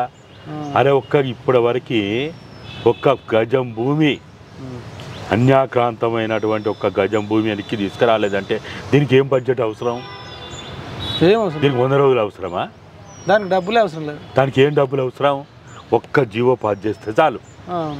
గత ప్రభుత్వంలో చట్ట విరుద్ధంగా ఇచ్చిన భూములన్నిటి మీద చేస్తాము, ఒక కమిటీ అయ్యి మీలాంటి వాడినో నాలాంటి వాడినో ఇంకొకరినో ఎవరినో ఒకరిని మన కమిటీ చేస్తే మన సాగు మనం చేస్తాం కదా. ఇప్పుడు ఈవెన్ జనార్దన్ రెడ్డిని కూడా పేపర్ లీక్, గ్రూప్ 1 పేపర్ లీక్లో జనార్దన్ రెడ్డిని తీసేసి రాజీనామా చేసిపోయింది, కానీ మీద ఎటువంటి ఎంక్వైరీ జరుగుతలేదు. ఏది చేయరన్నా మైపాలన్నా, మీరు ఇవన్నీ ఏవి చేయరు. మీరు లేనిపోని అన్నీ కూడా మీరు భ్రమలు పెట్టుకోకూరి. ప్రజలకు కూడా ఇంకా అయిపోయి ఇంకేమవుతుంది మళ్ళా నెల, మళ్ళా వారం, మళ్ళా సంవత్సరం ఇవన్నీ మనం బంద్ చేయాలి. ఎవడు అలా జైలు పోడు, ఎవడు పోయినా. ఇప్పుడు ఈ గొర్రెలకు దాంట్లో ఒక 4 అధికారులను పట్టుకున్నామంటారు కదా, మరి అది అచీవ్మెంట్ కదా? ఏం అచీవ్మెంట్? ఏమవుతుంది? 4 రూపాయలు ఏమైనా వెనక్కి వచ్చిందా? రేపు కాళేశ్వరంలో కేసీఆర్ మీదనో, హరీష్ రావు మీదనో, ఇంకెవరి మీదనో, లేకపోతే ఆ ఇంజనీర్లు ఎవడెవరైతే అప్పుడు ఉన్నాడో చీఫ్ ఇంజనీర్ వాడు మురళీధర్ రావు, వాడు వీడేవాడు కేసులు పెడతాడు అనుకో, ఏమవుతుంది? మనకి ఏమైనా అవుతుందా? ఇప్పుడు ఒకవేళ వీళ్ళు నిజంగా వాళ్ళకి గినక చట్టం మీద, ధర్మం మీద, న్యాయం మీద, తెలంగాణ సమాజం మీద గౌరవం ఉంటే మురళీధర్ రావు ఒక్క నెల పెన్షన్ ఆపమని చూద్దాం. అది కూడా పోతుంది పెన్షన్ వెయ్యరా మరి? ఇప్పుడు ఈ ప్రభాకర్ రావు మీద కూడా విద్యుత్ సంబంధించి చాలా అలిగేషన్స్ ఉన్నాయి. విద్యుత్ అమ్ముకున్నారు, కరప్షన్ చేసారు, అది ఇది అన్నారు కదా. ఆయనను కూడా ఒక్కరోజు కూడా ఏం చేస్తారు? వానికి ఏమవుతుంది ఆడ? మరి ఈ మాత్రం దానికి ఇప్పుడు రేవంత్ రెడ్డి భారీ డైలాగులు కొడుతుంది. మీరు వింటుర్రా అసలు? ఆయన ఒక్కొక్క మాట్లాడితే సినిమాలలో అల్లు అర్జున్, జూనియర్ ఎన్టీఆర్, ప్రభాసు, చిరంజీవి, రవితేజ కూడా అట్లాంటి డైలాగులు కొట్టరేమో. అట్లాంటి డైలాగులు ఉన్నాయి, మీరు వింటురా? తొక్కుతాం, 1000 పీట్లు పెడతాం నా కొడకల్లారా అన్న. మీరు ఇన్లే? ఆ రండగాడు అన్నాడు కేసీఆర్ పడుకుని, ఈ రండగాడు వల్ల ఇది అంత అయింది, ఇన్ని తొక్కుతా నా కొడుకుని అన్నాడు. విన్నారా మీరు? మనము డైలాగులు డైలాగులు చెప్పడానికి కాదు, వాళ్ళని ముఖ్యమంత్రిని చేసింది, మంత్రులను చేసింది, ఎమ్మెల్యేలను చేసింది. అయ్యా నాయన, గత ప్రభుత్వంలో అప్రజాస్వామిక, నిరంకుశ, నియంతృత్వ, అవినీతి పరిపాలన అయింది, దాన్ని సవరించండి నాయన అని వాళ్ళని మనం అక్కడికి పంపినాం. నీ డైలాగులు ఎవరికి కావాలా? ఈయననేమో రండగాడు ఇట్లా అంటుండు, ఈయనేమో అంటుండు, అన్న నాకు ఇట్లా అన్యాయం, మనకు నీళ్ళ విషయంలో ఇట్లా ప్రాబ్లం ఉందన్న, కేఆర్ఎంబి మనకు అడుగుతుర్రు అన్న, నన్ను అడిగితే చెప్పేటోని కదా, నన్ను అడిగిండా? నన్ను అడగలే. నా కట్టే కాలే వరకు, నా శ్వాస ఉండే వరకు తెలంగాణ ప్రజల కోసమే నివసిస్తా, జీవిస్తా అని ఈయన అంటుండు. నిజంగా కట్టే కాలే వరకు నీళ్ళు పోనీయడన్న అంటే, ఈయన కట్టే కాలకన్నా ముందే నీళ్ళు తీసుకుపోయారు కదా పోతిరెడ్డిపాళ్ళు అన్న. ఇప్పుడు ఇవన్నీ కూడా ఏంటంటే, వాళ్ళు ఒకవేళ మనం అనుకుందాం వాళ్ళు డైలాగులు కొట్టిండ్రు, ఆయన నల్గొండలో కొట్టిండు, ఈయన మేడిగడ్డ కొట్టిండు. మీ నల్గొండకి ఎందుకు పోయినా ఆయన అంటుండు, మేడిగడ్డకి ఎందుకు పోయినా నేను అంటుండు. మళ్ళీ ఇద్దరు కలిసి మంచిగా మాట్లాడుకుంటారు, పరామర్శించుకుంటారు, మంచిగా బ్రహ్మాండంగా. నువ్వు నన్ను అడుగుతూ చెప్పావని ఈయన అడుగుతున్నా కదా, రా రా రా రా అని ఈయన ఆహ్వానం పలుకుతాడు. నీకు బోకేలు ఇస్తా, దండలు ఇస్తా, అన్ని రెడీ పెట్టినా అని ఈయన అంటాడు. అయితే వీళ్ళిద్దరు కలిసి ఏం చేసిండు, ఒక ఆయనేమో అసెంబ్లీలో కేఆర్ఎంబి మీద అసెంబ్లీ తీర్మానం ప్రవేశపెట్టి ఏకగ్రీవ తీర్మానం చేసిండు, ఇంకొక ఆయనేమో అఖిలపక్షం ద్వారా ఢిల్లీ పోదాం, సాధిద్దామన్నారు.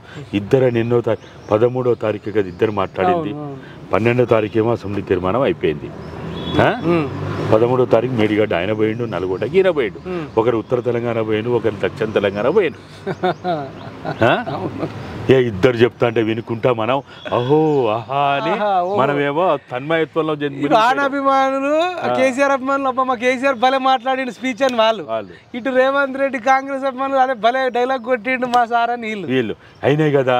13వ తారీఖు తర్వాత ఆయన అన్నటువంటి అఖిలపక్షం ఢిల్లీకి పోయేది, కానీ ఈయన అన్నట్టు అసెంబ్లీ తీర్మానం మీద తగుపరి చర్యలు ఏమైనా జరిగినాయా? ఇవాళ ఎంత తారీఖు? 25. అంటే 13 నుంచి ఇప్పటి వరకు 12 రోజులు అయింది.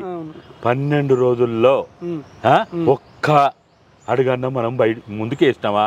ఏం లేదు. అయితే నిజం చెప్పండి అన్న, మీరు మీ దృష్టిలో ఇప్పుడు ఆ కృష్ణా జలాల విషయంలో కేఆర్ఎంబికి విషయంలో అంటే ఇప్పుడు కాంగ్రెస్ వాళ్ళు నిజంగా అప్పచెప్తాం అన్నారా, లేదంటే ఈయనేమో ఆయన పేరు చెప్తున్నాడు, ఈయన పేరు చెప్తున్నాడు, స్మితా సబర్వాల్ సంతకం పెట్టిందని కాంగ్రెస్ వాళ్ళు, లేదు వీళ్ళే ఒప్పుకున్నారని వీళ్ళు అంటారు. అసలు ఆ విషయం మీద మీకు కొంత అవగాహన ఉందా? అంటే ఇది మనకి ఏదైతే ఈ 2 రాష్ట్రాలు విభజన జరిగినప్పుడు విభజన చట్టంలో ఈ కృష్ణా గోదావరి నదీ జలాలకు సంబంధించినటువంటి వివాదం మీద దాంట్లో అగ్రిమెంట్లో ఉన్నది వాస్తవం. ఏమనుంది అగ్రిమెంట్లో?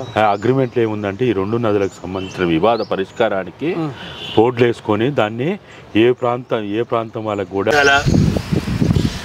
ప్రమాదానికి గురైనప్పుడు ఆ చావు బతుకులో ఉన్న వాళ్ళైనా అంబులెన్స్లో ఫోన్ చేసి వాళ్ళని పిలుచుకొని వాళ్ళు ఫస్ట్ వాళ్ళ బతికించు నువ్వు తప్ప అంటే నువ్వు తప్ప వీళ్ళు తిట్టుకుంటున్నట్టుంది. అంటే బస్ డ్రైవర్లో అక్కడికి వచ్చినటువంటి సందర్శకులు ఈ డ్రైవర్ తప్ప ఈ డ్రైవర్ తప్ప అవసరం ఫస్ట్ బతికేయాలి కదా. ఆ పని చేయకుండా ఈ చూచే పని ఇదంతా ఎందుకు, ఈ అవులే పనులు ఎందుకు? నువ్వు దొంగ అంటే నేను దొంగ.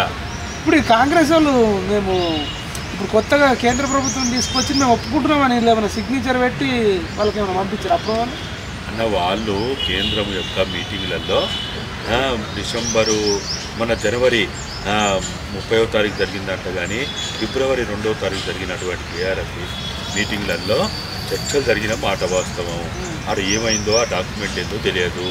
వీడేమో సంతకం పెట్టేదంటాడు, వాళ్ళు పెట్టు. కానీ ఇద్దరు చీఫ్ ఇంజనీర్లు ఏది ఆంధ్రప్రదేశ్ తెలంగాణ చీఫ్ ఇంజనీర్ బయటకు వచ్చి మాత్రం ప్రెస్ ముందు మాత్రం ఈ ఒప్పందం గిట్లయింది అని మాత్రం చెప్పిండ్రు. అరే ఏదో వాళ్ళు మేము అక్కడ కేఆర్ఎంబీ విషయంలో కేంద్రం రూపొందించినటువంటి అంశాలకి మేము కట్టుబడి ఉంటామని చెప్పినామని అన్నారు. అరే అన్నారయ్యా, అన్నారు. అదేమన్నా రాజముద్ర? ఆయన ఇద్దరు అన్నారు, ఒక్కరంటే ప్రాబ్లం కదా. ఇద్దరు అన్నారు. సరే వాడు కావాలని అన్నాడా, ఇప్పులో పెడదామన్నాడా, లేకపోతే డ్రోన్ చేసిన పక్కన ఏమంటారు అంటే బీఆర్ఎస్ ఇద్దరు ఒప్పుకున్నారు. వాళ్ళకేమో 2 ఓట్లు ఉంటాయి, మనకు ఒకటే ఓటు ఉంటుంది. ఏదో ఎవరికైనా ఒకటే, వాళ్ళు ఉండేది మొత్తం ముగ్గురు. ఆంధ్రప్రదేశ్ ఒకటి, తెలంగాణ ఒకటి, కేంద్రం తరఫున ఒకడు. మరి ఇప్పుడు బీఆర్ఎస్ ఏం చెప్తారు అంటే ఆంధ్ర నుంచి ఇద్దరు ఉంటారు, తెలంగాణ ఒకటే, ఇక వాళ్ళు ఏం చెప్తే అదే చట్టం అవుతుంది అనే యాంగిల్లో చీఫ్ ఇంజనీర్ గొప్పోడు కాదు. ఇప్పుడు చీఫ్ ఇంజనీరింగ్ అన్న మాట మీదకి నల్గొండ అన్ని 100 కోట్లు పెట్టి సభ పెట్టినా అంతే. మరి ఇప్పుడు కావాల్సింది ఏంటిది? చీఫ్ ఇంజనీర్ కంటే శాసనసభ గొప్పది. అవును, వాళ్ళు అసెంబ్లీలో చెప్పారు కదా. తీర్మానం అయింది, ఏకవాక్య తీర్మానం. మేము దానికి ఒప్పుకోమని తీర్మానం చేసిండు. అంటే వాడు ఈ సబార్డినేటు చీఫ్ ఇంజనీరు, అరే వాడు ఒప్పుకున్నాడా, ఒప్పుకోలేదు, సంతకం పెట్టిందా లేదా పక్కన పెడదాం. ముఖ్యమంత్రిని అడగాలి, క్యాబినెట్ కదా, ప్రభుత్వం కదా, జవాబుదారు ఎవరు ప్రభుత్వానికి, ముఖ్యమంత్రి. అంతే కదా.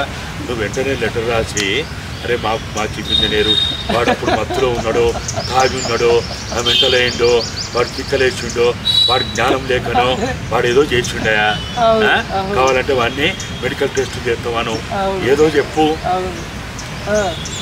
ఒక ఉద్యోగి మాట్లాడిన దాని మీద ఇంత భారీ బహిరంగ సభ పెట్టుడేందన్న అవసరం ఏంటిది?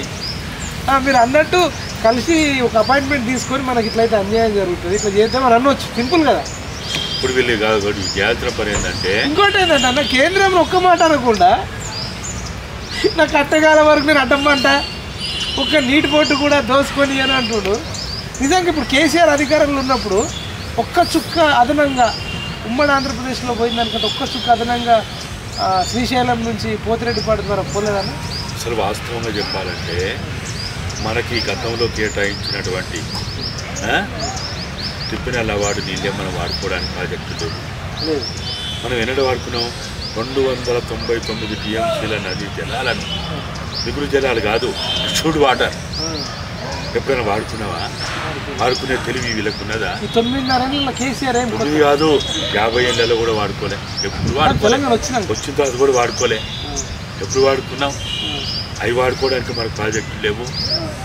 ఇంకా ఇప్పటికీ నత్తనడక నడుస్తున్నాయి. మహబూబ్నగర్ ప్రాజెక్ట్ అయినా, నల్గొండ ప్రాజెక్ట్ అయినా ఎక్కడ పూర్తయింది? ఇప్పుడు రాగి సంకటి తిని, కోడి పులుసు తిని, ఈయన కొన్ని నీళ్లు రాయలసీమ రత్నాలసీమ చేస్తాను కూడా అన్నాడు కేసీఆర్. నిజంగా కొన్ని నీళ్ళు ఇచ్చిండన్న. ఈవెన్ జగన్ కూడా అన్నాడు అసెంబ్లీలో, కేసీఆర్ పెద్ద మనిషి చేసుకొని మనకు నీళ్ళు ఇచ్చిందని చెప్పింది. అసలు నేను అదే అంటున్నా పదే మనకి ఇచ్చినటువంటి గతాల్లో ఇచ్చినటువంటి టిప్పిన నీళ్ళు వాడుకోవడానికే మనకి స్తోమత లేక, ఆ ఆలోచన లేక, దిక్కుమాలిన ఈ ఆంధ్రోళకి దాసం అయిపోయి మన ఇప్పుడు మన ప్రాజెక్ట్ పూర్తి కాకపోతే మన నీళ్ళున్నాయి. నీళ్ళున్నప్పుడు ఏం చేస్తావు? ఇప్పుడు మన ఇద్దరం కూర్చొని అన్నం తింటున్నాం, ఇద్దరం ఒకటే ప్లేట్లో తింటున్నాం, బిర్యానీ పొట్టం తెచ్చుకుని ఎదురుగా పెట్టుకొని తింటున్నాం. నాకు కడుపు నిండిందని నేను తినడం బంద్ చేసిన. నువ్వేం చేస్తావు? అరే అది వేస్ట్ అయితే నువ్వు తింటావు, చూస్తోడు కూడా ఏమంటాడు, అరే అది వేస్ట్ అయితే కదా, వేస్ట్ అయితే తింటుంది అన్నట్టు అంటాడు. ఇప్పుడు ఈయన మరి ప్రాజెక్టులు మనకు బాలమురుకు నల్గొండ కట్టకుండా రంగారెడ్డి హైదరాబాద్ అంతా అదనంగా టీఎంసీల కోసం ఏం కట్టకుండా ఆ ఉన్న నీళ్ళని తీసుకుపోమని చెప్పి ఇచ్చినమాట వాస్తవం. తీసుకుపోమని అట్లా బయటికి ఎక్కడ చెప్పారు అన్నాడు కదా, రాయలసీమ రథలసీమ చేస్తాను అన్నాడు, కోడి పులుసు తిన్నాడు, రాగి సంకటి తిన్నాడు. జగన్మోహన్ రెడ్డి అన్నాడు, నేను అనలేదు. కేసీఆర్ గారు పెద్ద మనిషి చేసుకొని మనకి ఇచ్చిండు, ఇలా రాయలసీమ చాలా అద్భుతంగా వండుతుందని జగన్ చెప్పిన వీడియోలు మీరు చూసారు కదా. అయితే జగన్మోహన్ రెడ్డి చెప్పిన వాస్తవం ఏంటంటే నేను అందుకని ఎప్పుడు కూడా పాలకుల మాటలు నీటి మూటలు, వాటిని ఎక్కువ మాట్లాడుకోదు. ఇవాళ తిడతాడు, రేపు తెల్లారి మెచ్చుకుంటాడు, మళ్ళీ మెచ్చుకుంటాడు. ఏది ఏమైనా మనకి కేటాయించిన నదీ జలాలను కానీ నిధులు జలాలను కానీ ఫ్లడ్ ద్వారా వచ్చే జలాలను వాడుకునే సామర్థ్యానికి ఫస్ట్ అందరూ ప్రయత్నం చేయాలి. మహబూబ్ నగర్లో ఏదైతే ఇప్పుడు ఇంకా కుంటి నడక నడుస్తున్న ప్రాజెక్టులు ఉన్నాయో వాటన్నిటిని పూర్తి చేయడానికి ప్రయత్నం చేయాలి. అట్టనే మనకు నల్గొండ జిల్లాలో ఉన్నటువంటి నదీ జలాలను వాడుకునే తాగునీరు కోసం, సాగునీరు కోసం ఏదైతే ఉన్నదో వాటి కోసం మనం ప్రయత్నాలు చేయాలి. హైదరాబాద్ మంచినీటి అవసరాలు తీర్చడానికి ఏదైతే మన కృష్ణానది మీద ఆధారపడుతున్నామో వాటి కోసం మనం ఇంకా అవసరమైనటువంటి ఏర్పాటు చేసుకోవాలి. ఇవి ఏవి చేయకుండా మనము మంది మీద పడి ఎడితే ఎట్లా? నిజంగా కట్టే గాలే వరకు నా శ్వాస ఊపిరిన్నంత వరకు నేను తెలంగాణ కోసం బతుకుతా, కృష్ణా జలాలను కాపాడుతా, నిజంగానే ప్రేమతోనే అన్నాడా, ఇది రాజకీయంగా అన్నాడు అన్న డైలాగ్? ఇప్పుడు మేము టీఆర్ఎస్ పార్టీ పెట్టినప్పుడు కూడా మేమిద్దరమే ఉన్నాం, మీ ఆ బీబీలమే, మాకు ఎవరు లేడు, మేము ఈ మట్టిలో పుట్టినాం, ఈ మట్టిలో కలిసిపోతాం, మాకు ఎవ్వరు లేడు, ఉన్న బిడ్డ కొడుకు అమెరికాలోనే ఉన్నారో వాళ్ళు ఆడనే సెటిల్ అవుతారు అని లక్షలాది మంది వేదికల ప్రజల ముందు వేదికల మించి మాట్లాడిండు. మేమందరం సాక్ష్యం, మీరు సాక్ష్యం, అందరం సాక్ష్యం. అన్నమా ఏమైనా అమలైనయా? దళిత ముఖ్యమంత్రి అయిందా? దళితుల 3 ఎకరాలు అయిందా? లేకపోతే రామోజీ ఫిలిం సిటీలు లక్ష నాగాలతో దుంతా అన్నాడు అయిందా? అన్న ఇవన్నీ మనం వాళ్ళ మాటలు మనం మాట్లాడుకొని టైం వేస్ట్ చేయొద్దు. మరి ఎట్లా చేద్దాం? మనం చేయాల్సిన పని ప్రజలను నమ్ముకొని ప్రజల చేత ఈ సమస్యల పరిష్కారానికి మనం నడుము గట్టి పనిచేయడమే. వాళ్ళు ఎప్పుడు కూడా వాళ్ళు తక్కువలు కాదు, వాళ్ళు మనను ఉత్తగుంచనియరు. మన ఇప్పుడు ఈ అవినీతి అక్రమాలు, భూదందాలు, గత ప్రభుత్వంలో జరిగిన విధ్వంసం గురించి ఎక్కడ ఎవడు మాట్లాడుకోకుండా ఉండడానికి వాళ్ళ ప్రయత్నం వాళ్ళది. 6 గ్యారంటీల మీద ఎవడు మాట్లాడుకోకుండా ఉండడానికి వీళ్ళ ప్రయత్నం వీళ్ళది. రోజుకొక కొత్తది తెస్తాడు. ఇట్లా మొన్న కుమారి ఆంటీది వచ్చింది ఒకటి, ఏదో ఒకటి వాడు తెచ్చే, వీడు పుట్టే, వాడు అక్కడ వాయ, వీడిక్కడ వాయ, వాడు అట్లా వీడిక్కడ వాయ, ఏదో చేస్తారు. తెచ్చి మనల్ని అసలు సమస్యల గురించి మాట్లాడనియరు. 6 గ్యారంటీల నుంచి ఊళ్ళో ఇవ్వడం మాట అందరూ కవిత వాడు ఈడీ నోటీసులు ఇస్తే మాట్లాడుతుంది, సిబిఐ నోటీసులు ఇస్తే మాట్లాడుతుంది. ఒక 3-4 రోజులు దాని గురించి మాట్లాడుకుంటుంది. ఇంకేమైనా ఉన్నదా? రేవంత్ రెడ్డి కూర్చుంటే చర్చ, కేసీఆర్ కాలు ఇరిగితే చర్చ. ఇప్పుడు రేవంత్ రెడ్డి కేసీఆర్ను ఈ రండగాడు వల్ల ఇంత అయిందంటే ఆ రండ మీద 4 రోజులు చర్చ జరిగింది. నిజంగా కేసీఆర్ రండగాడు అంటే దీంట్లో ప్రజలుగా, బుద్ధిజీవులుగా, ప్రజల పక్షపాతులుగా మనం ఫెయిల్ అవుతున్నాం. వాళ్ళు గెలుస్తున్నారు. వాళ్ళు ఎప్పుడు కూడా ఉద్యమకారులు అనే వాళ్ళు ఎవరైతే ఉంటారో, నిజమైన ఉద్యమకారులు ఎవరైతే ఉంటారో వాళ్ళ ఏజెండాలో వాళ్ళు ఉండాలి. పాలకుల ఏజెండాలో మనం పోవద్దు. ఇప్పుడు రేవంత్ రెడ్డి రండగాడు అనగానే బాల్కాసుమన్ అనేటోడు 2 రోజుల తర్వాత వచ్చి చెప్పులేపి చెప్పుతోనే కొడతా ముఖ్యమంత్రి అని వీడు అన్నట్టు ఈయన చుట్టూ ఇదో 1 వారం రోజులు ఎటువారిపోయాడు బాల్కాసుమన్ అని చెప్పు మీద ఎన్ని వారాల తరబడి చర్చ అవుతుంది. చెప్పు మీద 1 వారం రోజులు చర్చ అయింది. ఈయన రండగాడు ఎక్కడ వారం అన్నా ఎప్పుడు చెప్పు అనేది ఎవరు తీన్మార్ మల్లన్న ఏదో టీవీ ఛానల్ అన్నాడు చూడు, రైతు బంధు మాట్లాడితే అప్పటి నుంచి మొదలుకుంటే చర్చ జరుగుతుంది. ఇప్పటి వరకు 1.5-2 నెలలు అయితే అని చర్చ జరగదు. ఇప్పుడు మళ్ళీ బండి సంజయ్ కూడా మొన్న అంటుడు, బీజేపీ బీఆర్ఎస్ ఎవడని అంటే ఇద్దరు కలిసి ఉన్నారని అంటే, అన్న మీరు చెప్పులు తెచ్చుకున్నారన్న, చెప్పులు చూపండి అంటే ఒక భారీ సభలో అందరితో బీజేపీ కార్యకర్తలతో చెప్పులు ఎప్పించి, ఆ చెప్పులు ఉన్నాయి కదన్నా ఎవడన్నా బీజేపీ బీఆర్ఎస్ ఒకటంటే చెప్పులతో కొట్టానని ఈయన అంటే మొత్తం తెలంగాణ రాష్ట్ర రాజకీయాలు ఎక్కడ చూసినా చెప్పులతోనే చెప్పు రాజకీయం నడుస్తుంది.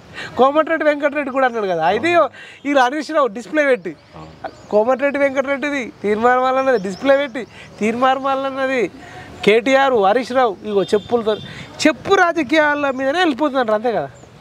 కాబట్టి మనము ఆ చెప్పు రాజకీయాలు లేకపోతే వాళ్ళు ఈ ఈడీలు సిబిఐలు లేకపోతే వాళ్ళకి సంబంధించినటువంటి విందులు వినోదాలు ఇప్పుడు మీ ఇంట్లో కూడా విందు అవుతుంది, పెళ్ళి అవుతుంది, మరు పెళ్ళి అవుతుంది, రిసెప్షన్లు అవుతాయి. మరి మీ ఏమైనా టీవీ ఛానల్ ఇస్తారా? గామే ఎవరో పర్సనల్ అసలు వాళ్ళకి బుద్ధి ఉండాలా? ప్రపంచానికి చూపించాల్సిన అవసరం ఏంది? వాడు ఎవడో వస్తాడట, టీవీ ఛానల్ పెడతాడట, లైవ్లు పెడతాడట. అన్నట్టు ఆయన హిందూ సాంప్రదాయ ప్రకారము పెళ్లి జరిగేది ఫోటోలు చూపిస్తారు, వీడియోలు. మళ్ళీ క్రిస్టియన్ ప్రకారం రింగు తొడిగేది చూపిస్తున్నారు. ఇప్పుడు షర్మిల కూతురు కొడుకుల పెళ్లిల గురించి అదో పెద్ద చర్చ. ఎవడెవడు వచ్చిండని, ఎవడెవడు రాలేదని, అన్న వచ్చిండా రాలేదా, లేకపోతే చంద్రబాబు వచ్చిండే రాలేదా, వస్తే ఎందుకు వచ్చిండు, రాకపోతే ఎందుకు రాలేదు చర్చ. నిన్న మొత్తం యూట్యూబ్ ఛానళ్ళు లేకపోతే శాటిలైట్ ఛానల్ అన్నీ లైవ్లు పెట్టిండు. అసలు ఖడ్గే రావడమే తప్పు. ఖర్గే కూడా వచ్చిందా? కేసీ వేణుగోపాల్, ఖడ్గే, ఇంకెవరెవరో. అంత అవసరమా? అంత డింగానా, అంత పెద్ద ఇదా ఏంది? దేశం అంతా ఒకవైపు కొలవలం అవుతా ఉంటే ఇదే పెద్ద విషయం. సమస్యలు ఉంటే ఒక్కొక్క గంట కూడా ఇంపార్టెంట్.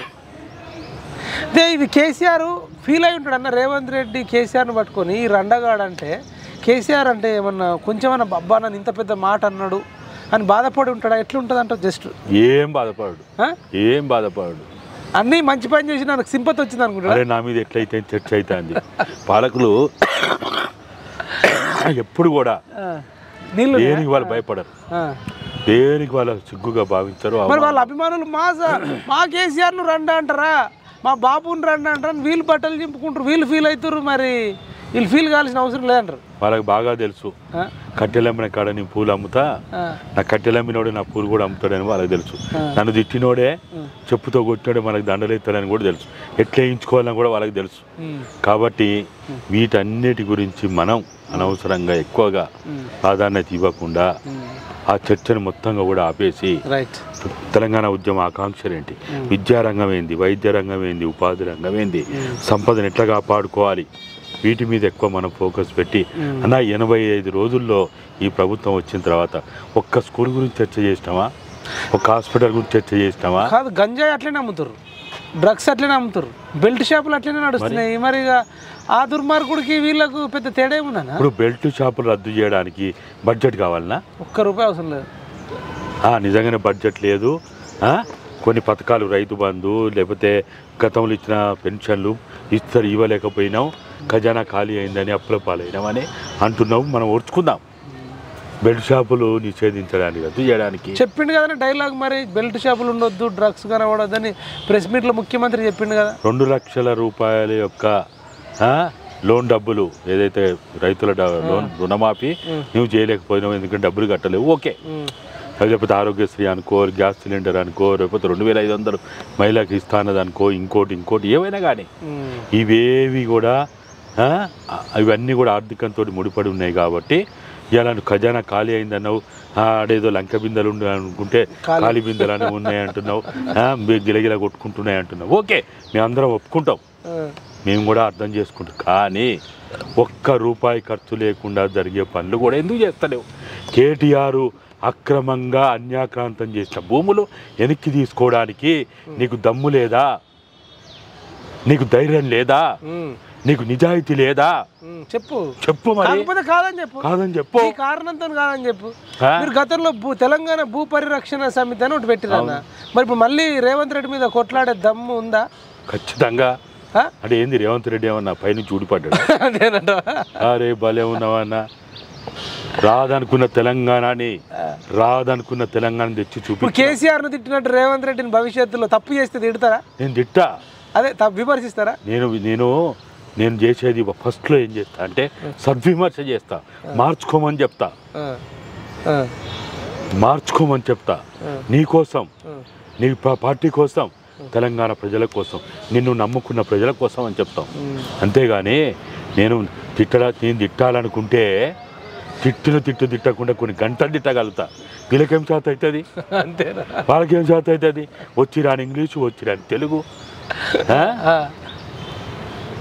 బ్రహ్మాండంగా తిట్టగలుగుతాం. కానీ తిట్టడం అనేది సభ్యత కాదు. తిట్టడం అనేది మనకు అది వృత్తి కాదు, ప్రవృత్తి కాదు. ప్రశ్నిస్తాం. ప్రశ్నించడంలో కూడా ధర్మం కోసం, న్యాయం కోసం, తెలంగాణ ఉద్యమ ఆకాంక్షల కోసం, నా కోసం కాదు, నా పదవి గురించి కాదు, లేకపోతే నా కుర్చీ కోసం కాదు, లేకపోతే నా వ్యక్తిగత కుటుంబ అవసరాల కోసం కాదు. మేము అడుగుతున్న దానిలో కూడా మీరు చెప్పినవి అడుగుతున్నాము, మీరు హామీ ఇచ్చినవి అడుగుతున్నాము అన్న. 2014 ఆగస్టులో గత ప్రభుత్వం వచ్చినప్పుడు అమరవీరుల కుటుంబాల మీద జీవో నెంబర్ 80 తీసిండ్రు. వాళ్ళు మర్చిపోయినరు. బీరువాల్లో బందీని చేసిండ్రు, ఏసీ రూమ్లో బందీ చేసిండ్రు. ఈ ప్రభుత్వం అయినా అప్పుడు అమరవీరుల కుటుంబాల కోసం ఏ అసెంబ్లీలోనైతే తీర్మానం చేసి జీవో నెంబర్ 80 తీసిండ్రో దాన్ని బయటికి తీసుకురండి అంటున్నాం, దాన్ని అమలు చేయమంటున్నాం. కొత్తగా అడుగుతున్నావా? మంచి మాట. ఉద్యమకారుల గురించి మీరు ఏదైతే చెప్పిండ్రో 250 గజాల భూమి అన్నారు. టాపిక్ తీస్తలేరు, ఎవరు తీస్తలేడు.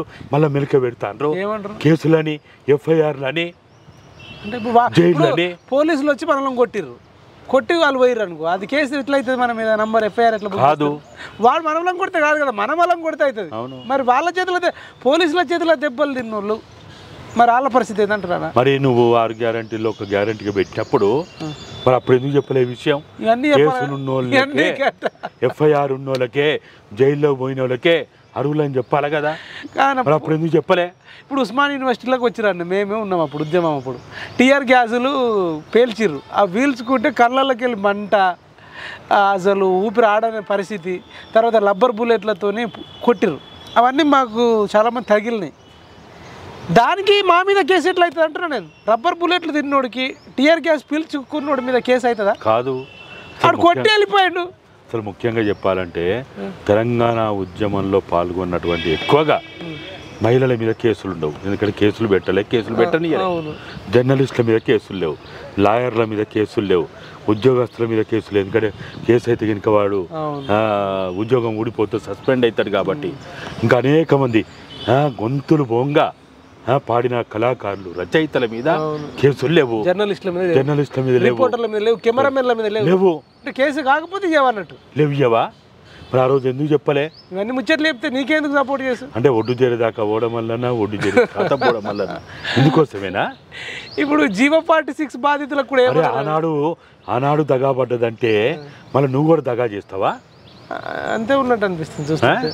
ఇప్పుడు తేడా ఏమున్నది? కాబట్టి మనం ఏమంటున్నామంటే ఉద్యమకారులను గుర్తించడానికి ఒక కమిటీ వేస్తే ఆ కమిటీ స్వాతంత్ర సమరయోధులను గుర్తించడానికి ప్రధానమంత్రి చెప్పలే, ఎవడు స్వాతంత్ర సమరయోధుడని, మంత్రులు చెప్పలే, ఎంపీలు చెప్పలే, కమిటీ చెప్పింది. ఒక కమిటీ ఏమంటున్నావు? కమిటీ చేయడానికి నీకేం డబ్బులు కావాలా? నీకేం ఆర్థిక వనరులు కావాలా? ఇంకోటి మన గురుకుల రిజల్ట్ ఇచ్చారు, అందులో డిఎలు, జేఎలు, పీజీటీ, టీజీటీ అని ఎట్లుంటుంది. పెద్ద జాబుల రిజల్ట్ ఫస్ట్ ఇచ్చి తర్వాత చిన్న జాబులో ఇస్తే పెద్ద జాబ్ వచ్చినోడు అటే ఉంటాడు, డిఎల్ వచ్చినోడు, జేఎల్ వచ్చినోడు. తర్వాత టీచర్ జాబులు, పీజీటీ, టీజీటీ వచ్చిన వాళ్ళు తర్వాత ఉంటారు. ఈ చిన్న అయ్యడం వల్ల ఏమైందంటే ఆ పైన డిఎల్ వచ్చినోడికి ఇది రావచ్చు, దీనికి రిజైన్ చేసి మళ్ళీ అటు పోతారు. మళ్ళీ ఇక్కడ అన్ని ఖాళీలు ఇట్లనే ఏర్పడతాయి. ఇదిగా మేము అడుక్కోవాల్సిన పరిస్థితి. ఇందిరా పార్క్ దగ్గర ధర్నా, అక్కడ ధర్నా, ఇక్కడ ధర్నా. అయ్యా ఫస్ట్ డిఎల్, జేఎల్ ఇవ్వు గురుకులై, అవి వచ్చిన తర్వాత ఇవి అని. ఇప్పుడు కేసీఆర్ ఓడించిన ఇప్పుడు వీళ్ళందరూ నాకు అడుగుతారు, మీరేమో తెలంగాణ నిరుద్యోగ రక్షణ చేసి పెట్టి ఇట్లా తిట్టిరు, ఈ చిన్న విషయం దానికి డబ్బులు అవసరం అన్న? వాస్తవంగా చెప్పాలంటే ఎప్పుడు కూడా ప్రభుత్వ ఉద్యోగాలు వీళ్ళు ఒక క్యాలెండర్ ప్రకటించాలంటే ఫస్ట్ గ్రూప్ 1, గ్రూప్ 2, అట్లా తర్వాత గ్రూప్ 3, 4 ఇట్లా వచ్చి తర్వాత మిగతా. ఎందుకంటే ప్రతి ఒక్కరికి అందరూ అర్హులే కదా, అందరూ పీజీలు చేస్తే ప్రొఫెషనల్ కోర్సులు చేస్తుంది, బీటెక్లా ఎంటెక్లా లేకపోతే అనేక రకాల చదువులు చదివిన వాళ్ళు అందరూ కూడా గ్రూప్ 1కి అర్హులే. వయసు రీత్యా ఉండొచ్చు, కుల రీత్యా ఉండొచ్చు, అన్ని రీత్యా అర్హులే. వాడు అక్కడ ఫిట్ కాకపోతే నెక్స్ట్ దానికి వస్తాడు, అట్లా ఆడ కాకపోతే ఇంకో దానికి చివరికి ఏది కాకపోతే ఏదో ఒక ఉద్యోగం అని చెప్పి పోలీస్ కానిస్టేబుల్ కూడా ఏఆర్ కానిస్టేబుల్ కూడా వస్తాడు. కానీ వాళ్ళు ఏమైపోయిందంటే బీటెక్లు చదివిన వాళ్ళు, ఎంటెక్లు చదివిన వాళ్ళు, బీ ఫార్మసీలు చేసిన వాళ్ళు, ఎం ఫార్మసీలు చేసిన వాళ్ళు, డబుల్ పీజీలు డాక్టరేట్ చేసిన వాడు అవి లేవు కాబట్టి కానిస్టేబుల్ ఉద్యోగానికి కూడా అప్లై చేసుకొని ఏదో ఉద్యోగం రాని అని, ఉద్యోగం రాకపోతే పెళ్లి కాపాయ, ఇదో పరిశానా అయ్యా దాకలేమా, ఇంకోటి పోలేమా. నిరుద్యోగులకు కూడా 2 లక్షల జాబులు ఇస్తాము, తర్వాత కూడా ఉపాధి కింద వీళ్ళకు ఒక 5-6 లక్షల డబ్బులు కూడా ఇస్తామని చెప్పారు. అదే ఊసెత్తుతలే నిరుద్యోగ వృత్తి మేము ఎక్కడన్నామంటుండు బట్టి విక్రమార్క. మరి ఇవన్నీ తేడా కొడుతుందన్న కొంచెం. వాళ్ళు ఏది ఇయ్యరన్నా, ఏది ఇయ్యరని మీరు చెప్పండి. ఇక వాళ్ళు ఏది ఇయ్యరు, ఎవరిని అరెస్ట్ చేయరంటారు, ఎవరిని అరెస్ట్ చేయరు, ఎవరి దగ్గర. కేసీఆర్ జైలు ఇప్పుడు కాళేశ్వరంలో ఇప్పుడు మనము ఇది ఏమైపోయిందంటే, అరే నాయన నాకు ఆకలి అవుతుంది, అన్నమో రామచంద్ర అని ఆకలి కేకలు అర్థనాదాలు వేస్తుంటే నా రెక్కాడి నా డొక్కాడతలేదురా, నేను సాగు బతుకుల్లో ఉన్న నాయన అంటే మంచిగా పాలకులు వచ్చి మన పెదవులు కడిగి అని ముద్దు పెట్టుకున్నట్టున్నది కథ. మీరు కూడా మీరు కడుపు గాలిందంత మర్చిపోతారు. వాడు అబ్బా ఎమ్మెల్యే, మంత్రి, ముఖ్యమంత్రి చూడు ఒక మహిళని ముద్దు పెట్టుకున్నాడు, మహిళని పట్టుకున్నాడు, మహిళని కాలు కడిగిండు, మహిళని అనే మీరు ఓ బ్రేకింగ్లు మీరు కూడా ఇస్తారు. అరే వాళ్ళు పాపం వాడి కలుపు గాలి ఆకలి అయ్యి వాడు తింటానికి తిండి లేక వాడుంటే అవన్నీ మీరు మాట్లాడరు. ఒక స్కూల్ గురించి మీరు మాట్లాడతారా, ఒక హాస్పిటల్ గురించి మాట్లాడతారా, లేవు. మీడియా కూడా ఏమైపోయిందంటే ఎమోషనల్ విషయాలకి పరిమితం అవుతాను. ఇంకొకటి ఎవరి ఛానల్ వాడికి ఉంది, దాదాపు ఎవరి డబ్బాడు కొడుతారు అంతే కదా.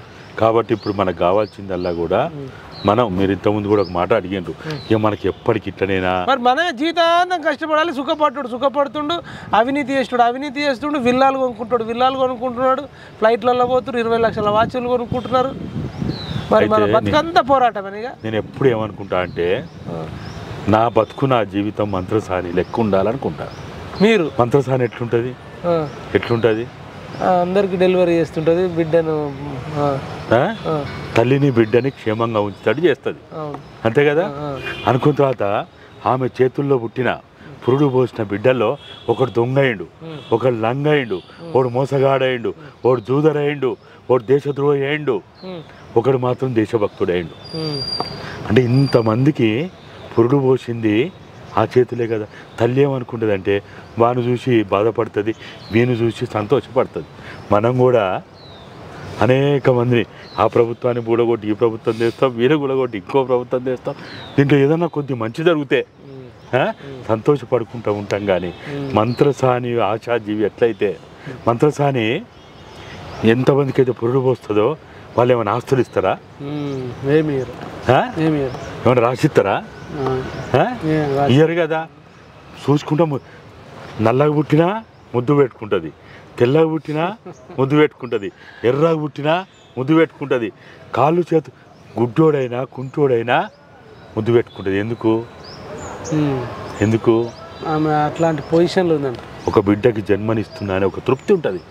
కాబట్టి మనలాంటి వాళ్ళం కూడా ఈ సమాజం నిరంతరం మారుతూ ఏదో ఒక రోజు మంచి రోజులు వస్తాయనే ఆశతోటే మనం బతుకుతున్నాం.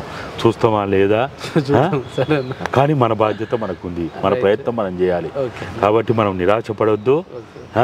ఎవ్వరు హేళన చేస్తే, అరే ఇంత చేస్తుంది మీకేం లేదు, చాలామంది అంటారు, మీకు ఫోన్లు వస్తలేవా, మీకు పదవులు ఇస్తలేరా, మిమ్మల్ని పలకరిస్తలేరా, ఏం చేయనోడు పదవులు అనుభవిస్తారు అంటారు కదా. మన తృప్తి ఒక్కటే, 9.5 ఏళ్లలో జరిగిన ఈ నష్టం ఏదైతే ఉందో ఈ మళ్ళా అది కొనసాగొద్దనే ఆలోచనతోటి. కానీ మీరు ఇట్లా అంటారు కదా, ఇప్పుడు ఇంత ఉద్యమం చేసినా మనకు కనీసం ఒక ఛాయ్ పోయలేదు, మన్ను పోయలేదు. సరే పోయకపోయింది, మళ్ళీ బొంతు రామ్మోహన్ ముద్దు పెట్టుకుంటుండు, పట్నం మహేందర్ రెడ్డిని ముద్దు పెట్టుకుంటుండు కదా రేవంత్ రెడ్డి.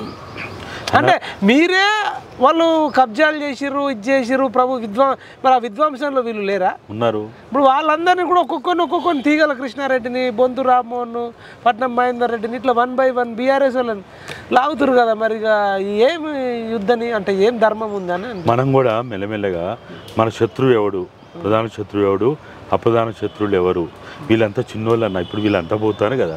ఇప్పుడు మహేందర్ రెడ్డి పోయిండు, బొంతు రామ్మోహన్ పోతారు. వీళ్ళు ఎవరు బినామీలు? వీళ్ళు కేసీఆర్ బినామీలే కదా. కేటీఆర్ బినామీ. నువ్వు ఇందాక అడిగిన చూడు అన్న, డీల్ ఎట్లయింది, ఎక్కడైంది, ఎట్లా జరిగింది, నువ్వు చూసినావా?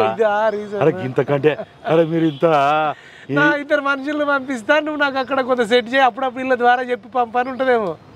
ఇప్పుడు నవీన్ మిట్టల్ ఎట్టున్నాడు, జయస్ రంజన్ ఎట్టున్నాడు, ఆయన ఎవరు, కులగురువు ఎవడు, చీఫ్ సెక్రటరీ మాజీ సోమేష్ కుమార్ కులగురువే కదా.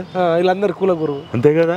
ఆయన ఎట్టున్నాడు, రజత్ కుమార్, అరవింద్ కుమార్, బాలకృష్ణ, వీళ్ళంతా ఎట్టున్నారు. అసలు వాళ్ళకు సందీప్ సుల్తానియా, మరి వీళ్ళంతే. అసలు ఇంత అవినీతి పనులు అంతా ఎక్కడున్నారు ఇప్పుడు? మంచిగా రేవంత్ రెడ్డి గారితో కూడా మంచిగా ఉంటారు. ఎట్లున్నారు చెప్పు. వీళ్ళే ఈ మధ్యలో ఉన్న అధికారులు ఈ కాంగ్రెస్లోకి పోయే బీఆర్ఎస్ వల్ల మీడియేటర్స్ అంటారు ఇలా డీల్స్లో. మరి ఇప్పుడు మొన్న చంద్రబాబు నాయుడు ఆంధ్రప్రదేశ్లో బీజేపీలో కొంతమందిని పంపిండా లేదా? పంపిండు. ఎవరు మన కర్నూలు ఆయన టీజీ వెంకటేష్ పంపిండా, వాడు ఇంకోటి రమేష్ ఆయన పంపిండా, ఇంకా ఎవరు ఆయన పేరు ఏంది, సుజనా చౌదరి పంపిండా. ఎందుకు పంపిండు చెప్పు? ఆయన పనులన్నీ సగ్గదిద్దడానికి. పోయేటి వాళ్ళంతా ఎట్లా పోతాను అనుకున్నావు? అలా పర్మిషన్ ఒక్కడ చాలన్నా. మనము మరి ఇక్కడ బయటకు వచ్చి తన్నుకున్నట్టు కొట్టుకున్నట్టు వాళ్ళని చూస్తే కత్తులు ఇస్తే పొడుచుకుంటారు అన్నట్టు అంతా భ్రమ, బూటకం నాటకం. ఇది శ్రీదేవి డ్రామా కంపెనీ లాగా ఆ టెంట్ వేసి ఆ లైట్లు ఉన్నంతసేపు, కెమెరాలు ఉన్నంతసేపు డ్రామాలు అంటారు. ఇదంతా నటన అన్న, జీవితం కాదు. మనది జీవితం, వాళ్ళది నటన. కాబట్టి ఇవాళ ఎక్కడెక్కడ ఏం జరుగుతున్నాయో, ఎట్టెట్ట జరుగుతున్నాయో, కోకాపేట భూములలో 1% ఏమైందో, పైగా భూములలో సర్ఫకాజ్ భూములలో, ఆఖరికి ఎవెక్యూ ల్యాండ్స్లో, ఎండోర్మెంట్ భూములలో, లేకపోతే వక్ఫ్ బోర్డ్ భూములలో, సీలింగ్ భూములలో, మొత్తం చెరువుల కుంటలలో, తెల్లాపూర్లో ఏమైంది, హఫీజ్పేటలో ఏమైంది, లేకపోతే ఆల్వాళ్ళు ఏమైంది, అంతా ఎక్కడికక్కడ చక్కదిద్దుకుంటారు. నయం భూములలో అన్ని చక్కదిద్దుకుంటారు. మనం అనవసరంగా వాళ్ళంతా సెటిల్మెంట్లు చేసుకుంటారు. తీరిగ్గా రిలాక్స్ అయ్యి తేనెటు విందు, తేనేరు, మంచి ఫుడ్ తినుకుంటా, మంచి బట్టలు వేసుకొని, పెద్ద సోఫాలలో ఏసీలు పెట్టుకొని ప్రశాంతంగా సెటిల్మెంట్ చేసుకుంటారు. అక్కడ కొట్టుకుంటారా అంతే, ప్రశాంతంగా ఉంటారేమో. ఎందుకు మరి హ్యాపీగా బ్రహ్మాండంగా అన్న, గిద్దినే ఇది మంచిగా ఉంటుంది, ఇది టేస్ట్ ఉన్నదే, రుచి చూడే, అంత ప్రేమగా ఉంటారు. మరి సరే అన్న, థ్యాంక్ యూ సో మచ్ అన్న, మా కళ్ళు తెరిపించారు. ఇదండి రాజకీయ నాయకులు, ఎస్పెషల్గా తెలంగాణలో ఉన్న రాజకీయ నాయకులు ఎంత పెద్ద డ్రామా ఆర్టిస్టులో. శ్రీదేవి డ్రామా కంపెనీలో వాళ్ళు సుడిగాలు సుధీర్ కంటే కూడా వీళ్ళు ఎక్కువ డ్రామాలు చేస్తారని, జబర్దస్త్లో ఐపరాది కన్నా చెమ్మక్ చంద్ర కంటే కూడా పెద్ద నటనకారులని అన్న కుండ బద్దలు కొట్టినట్టు చెప్పిండు. ఈ రేవంత్ రెడ్డి కానీ, కాంగ్రెస్ ప్రభుత్వం కానీ ఎటువంటి బీఆర్ఎస్ పెద్ద తలకాయలను అరెస్ట్ చేయదు. అధికారులను కూడా పెద్ద అధికారులు, అవినీతి చేసిన పెద్ద అధికారులను ఎవరిని, నవీన్ మిట్టల్ని కానీ, సోమేష్ కుమార్ని కానీ, రజత్ కుమార్ని కానీ, అరవింద్ కుమార్ని కానీ, శివబాలకృష్ణన్ కానీ, వీళ్ళెవ్వరిని కూడా పెద్ద తలకాయలు అరెస్ట్ కావు. మనం అందరం బట్టలు చింపుకోవద్దు, పిచ్చోళ్ళం కావద్దు, కానీ ప్రశ్నించడం మాత్రం యువకులందరూ ప్రశ్నించాలి అని చెప్పేసి అన్న మనకు కళ్ళు తెరిపించిండు, కళ్ళకు కట్టినట్టు చెప్పిండు. కాళేశ్వరంలో కూడా ఎవడు అరెస్ట్ అవుతాడని కూడా నమ్మకం లేదని చెప్తున్నాడు. అదేవిధంగా కవిత మీద మనం అంతగానో బాధపడాల్సిన అవసరం లేదు. ఆమె ఒక రౌండ్ గీసుకుంటుంది, ఆ రౌండ్లోనే బతుకుతుంది. ఆమె అరెస్ట్ అయినా లోపటైనా మంచి రాజభోగాలు అనుభవిస్తుంది, బయటకు వచ్చినా రాజభోగాలు అనిపిస్తుంది. అసలు ఇట్లా ఉంటుంది రాజకీయాలని చెప్పేసి అన్న గాదే ఇన్న చెప్తున్నాడు. అన్నతో ఇంకా మరిన్ని ఇంటర్వ్యూలు చేద్దాం. ఈ రాజకీయ నాయకులు ఆడే డబుల్ గేమ్ను ఎప్పటికప్పుడు బయట పెడతామని తెలియజేస్తూ మా పిఎంఆర్ టీవీకి ఇంటర్వ్యూ ఇచ్చినందుకు గాదే ఇన్నకు ధన్యవాదాలు.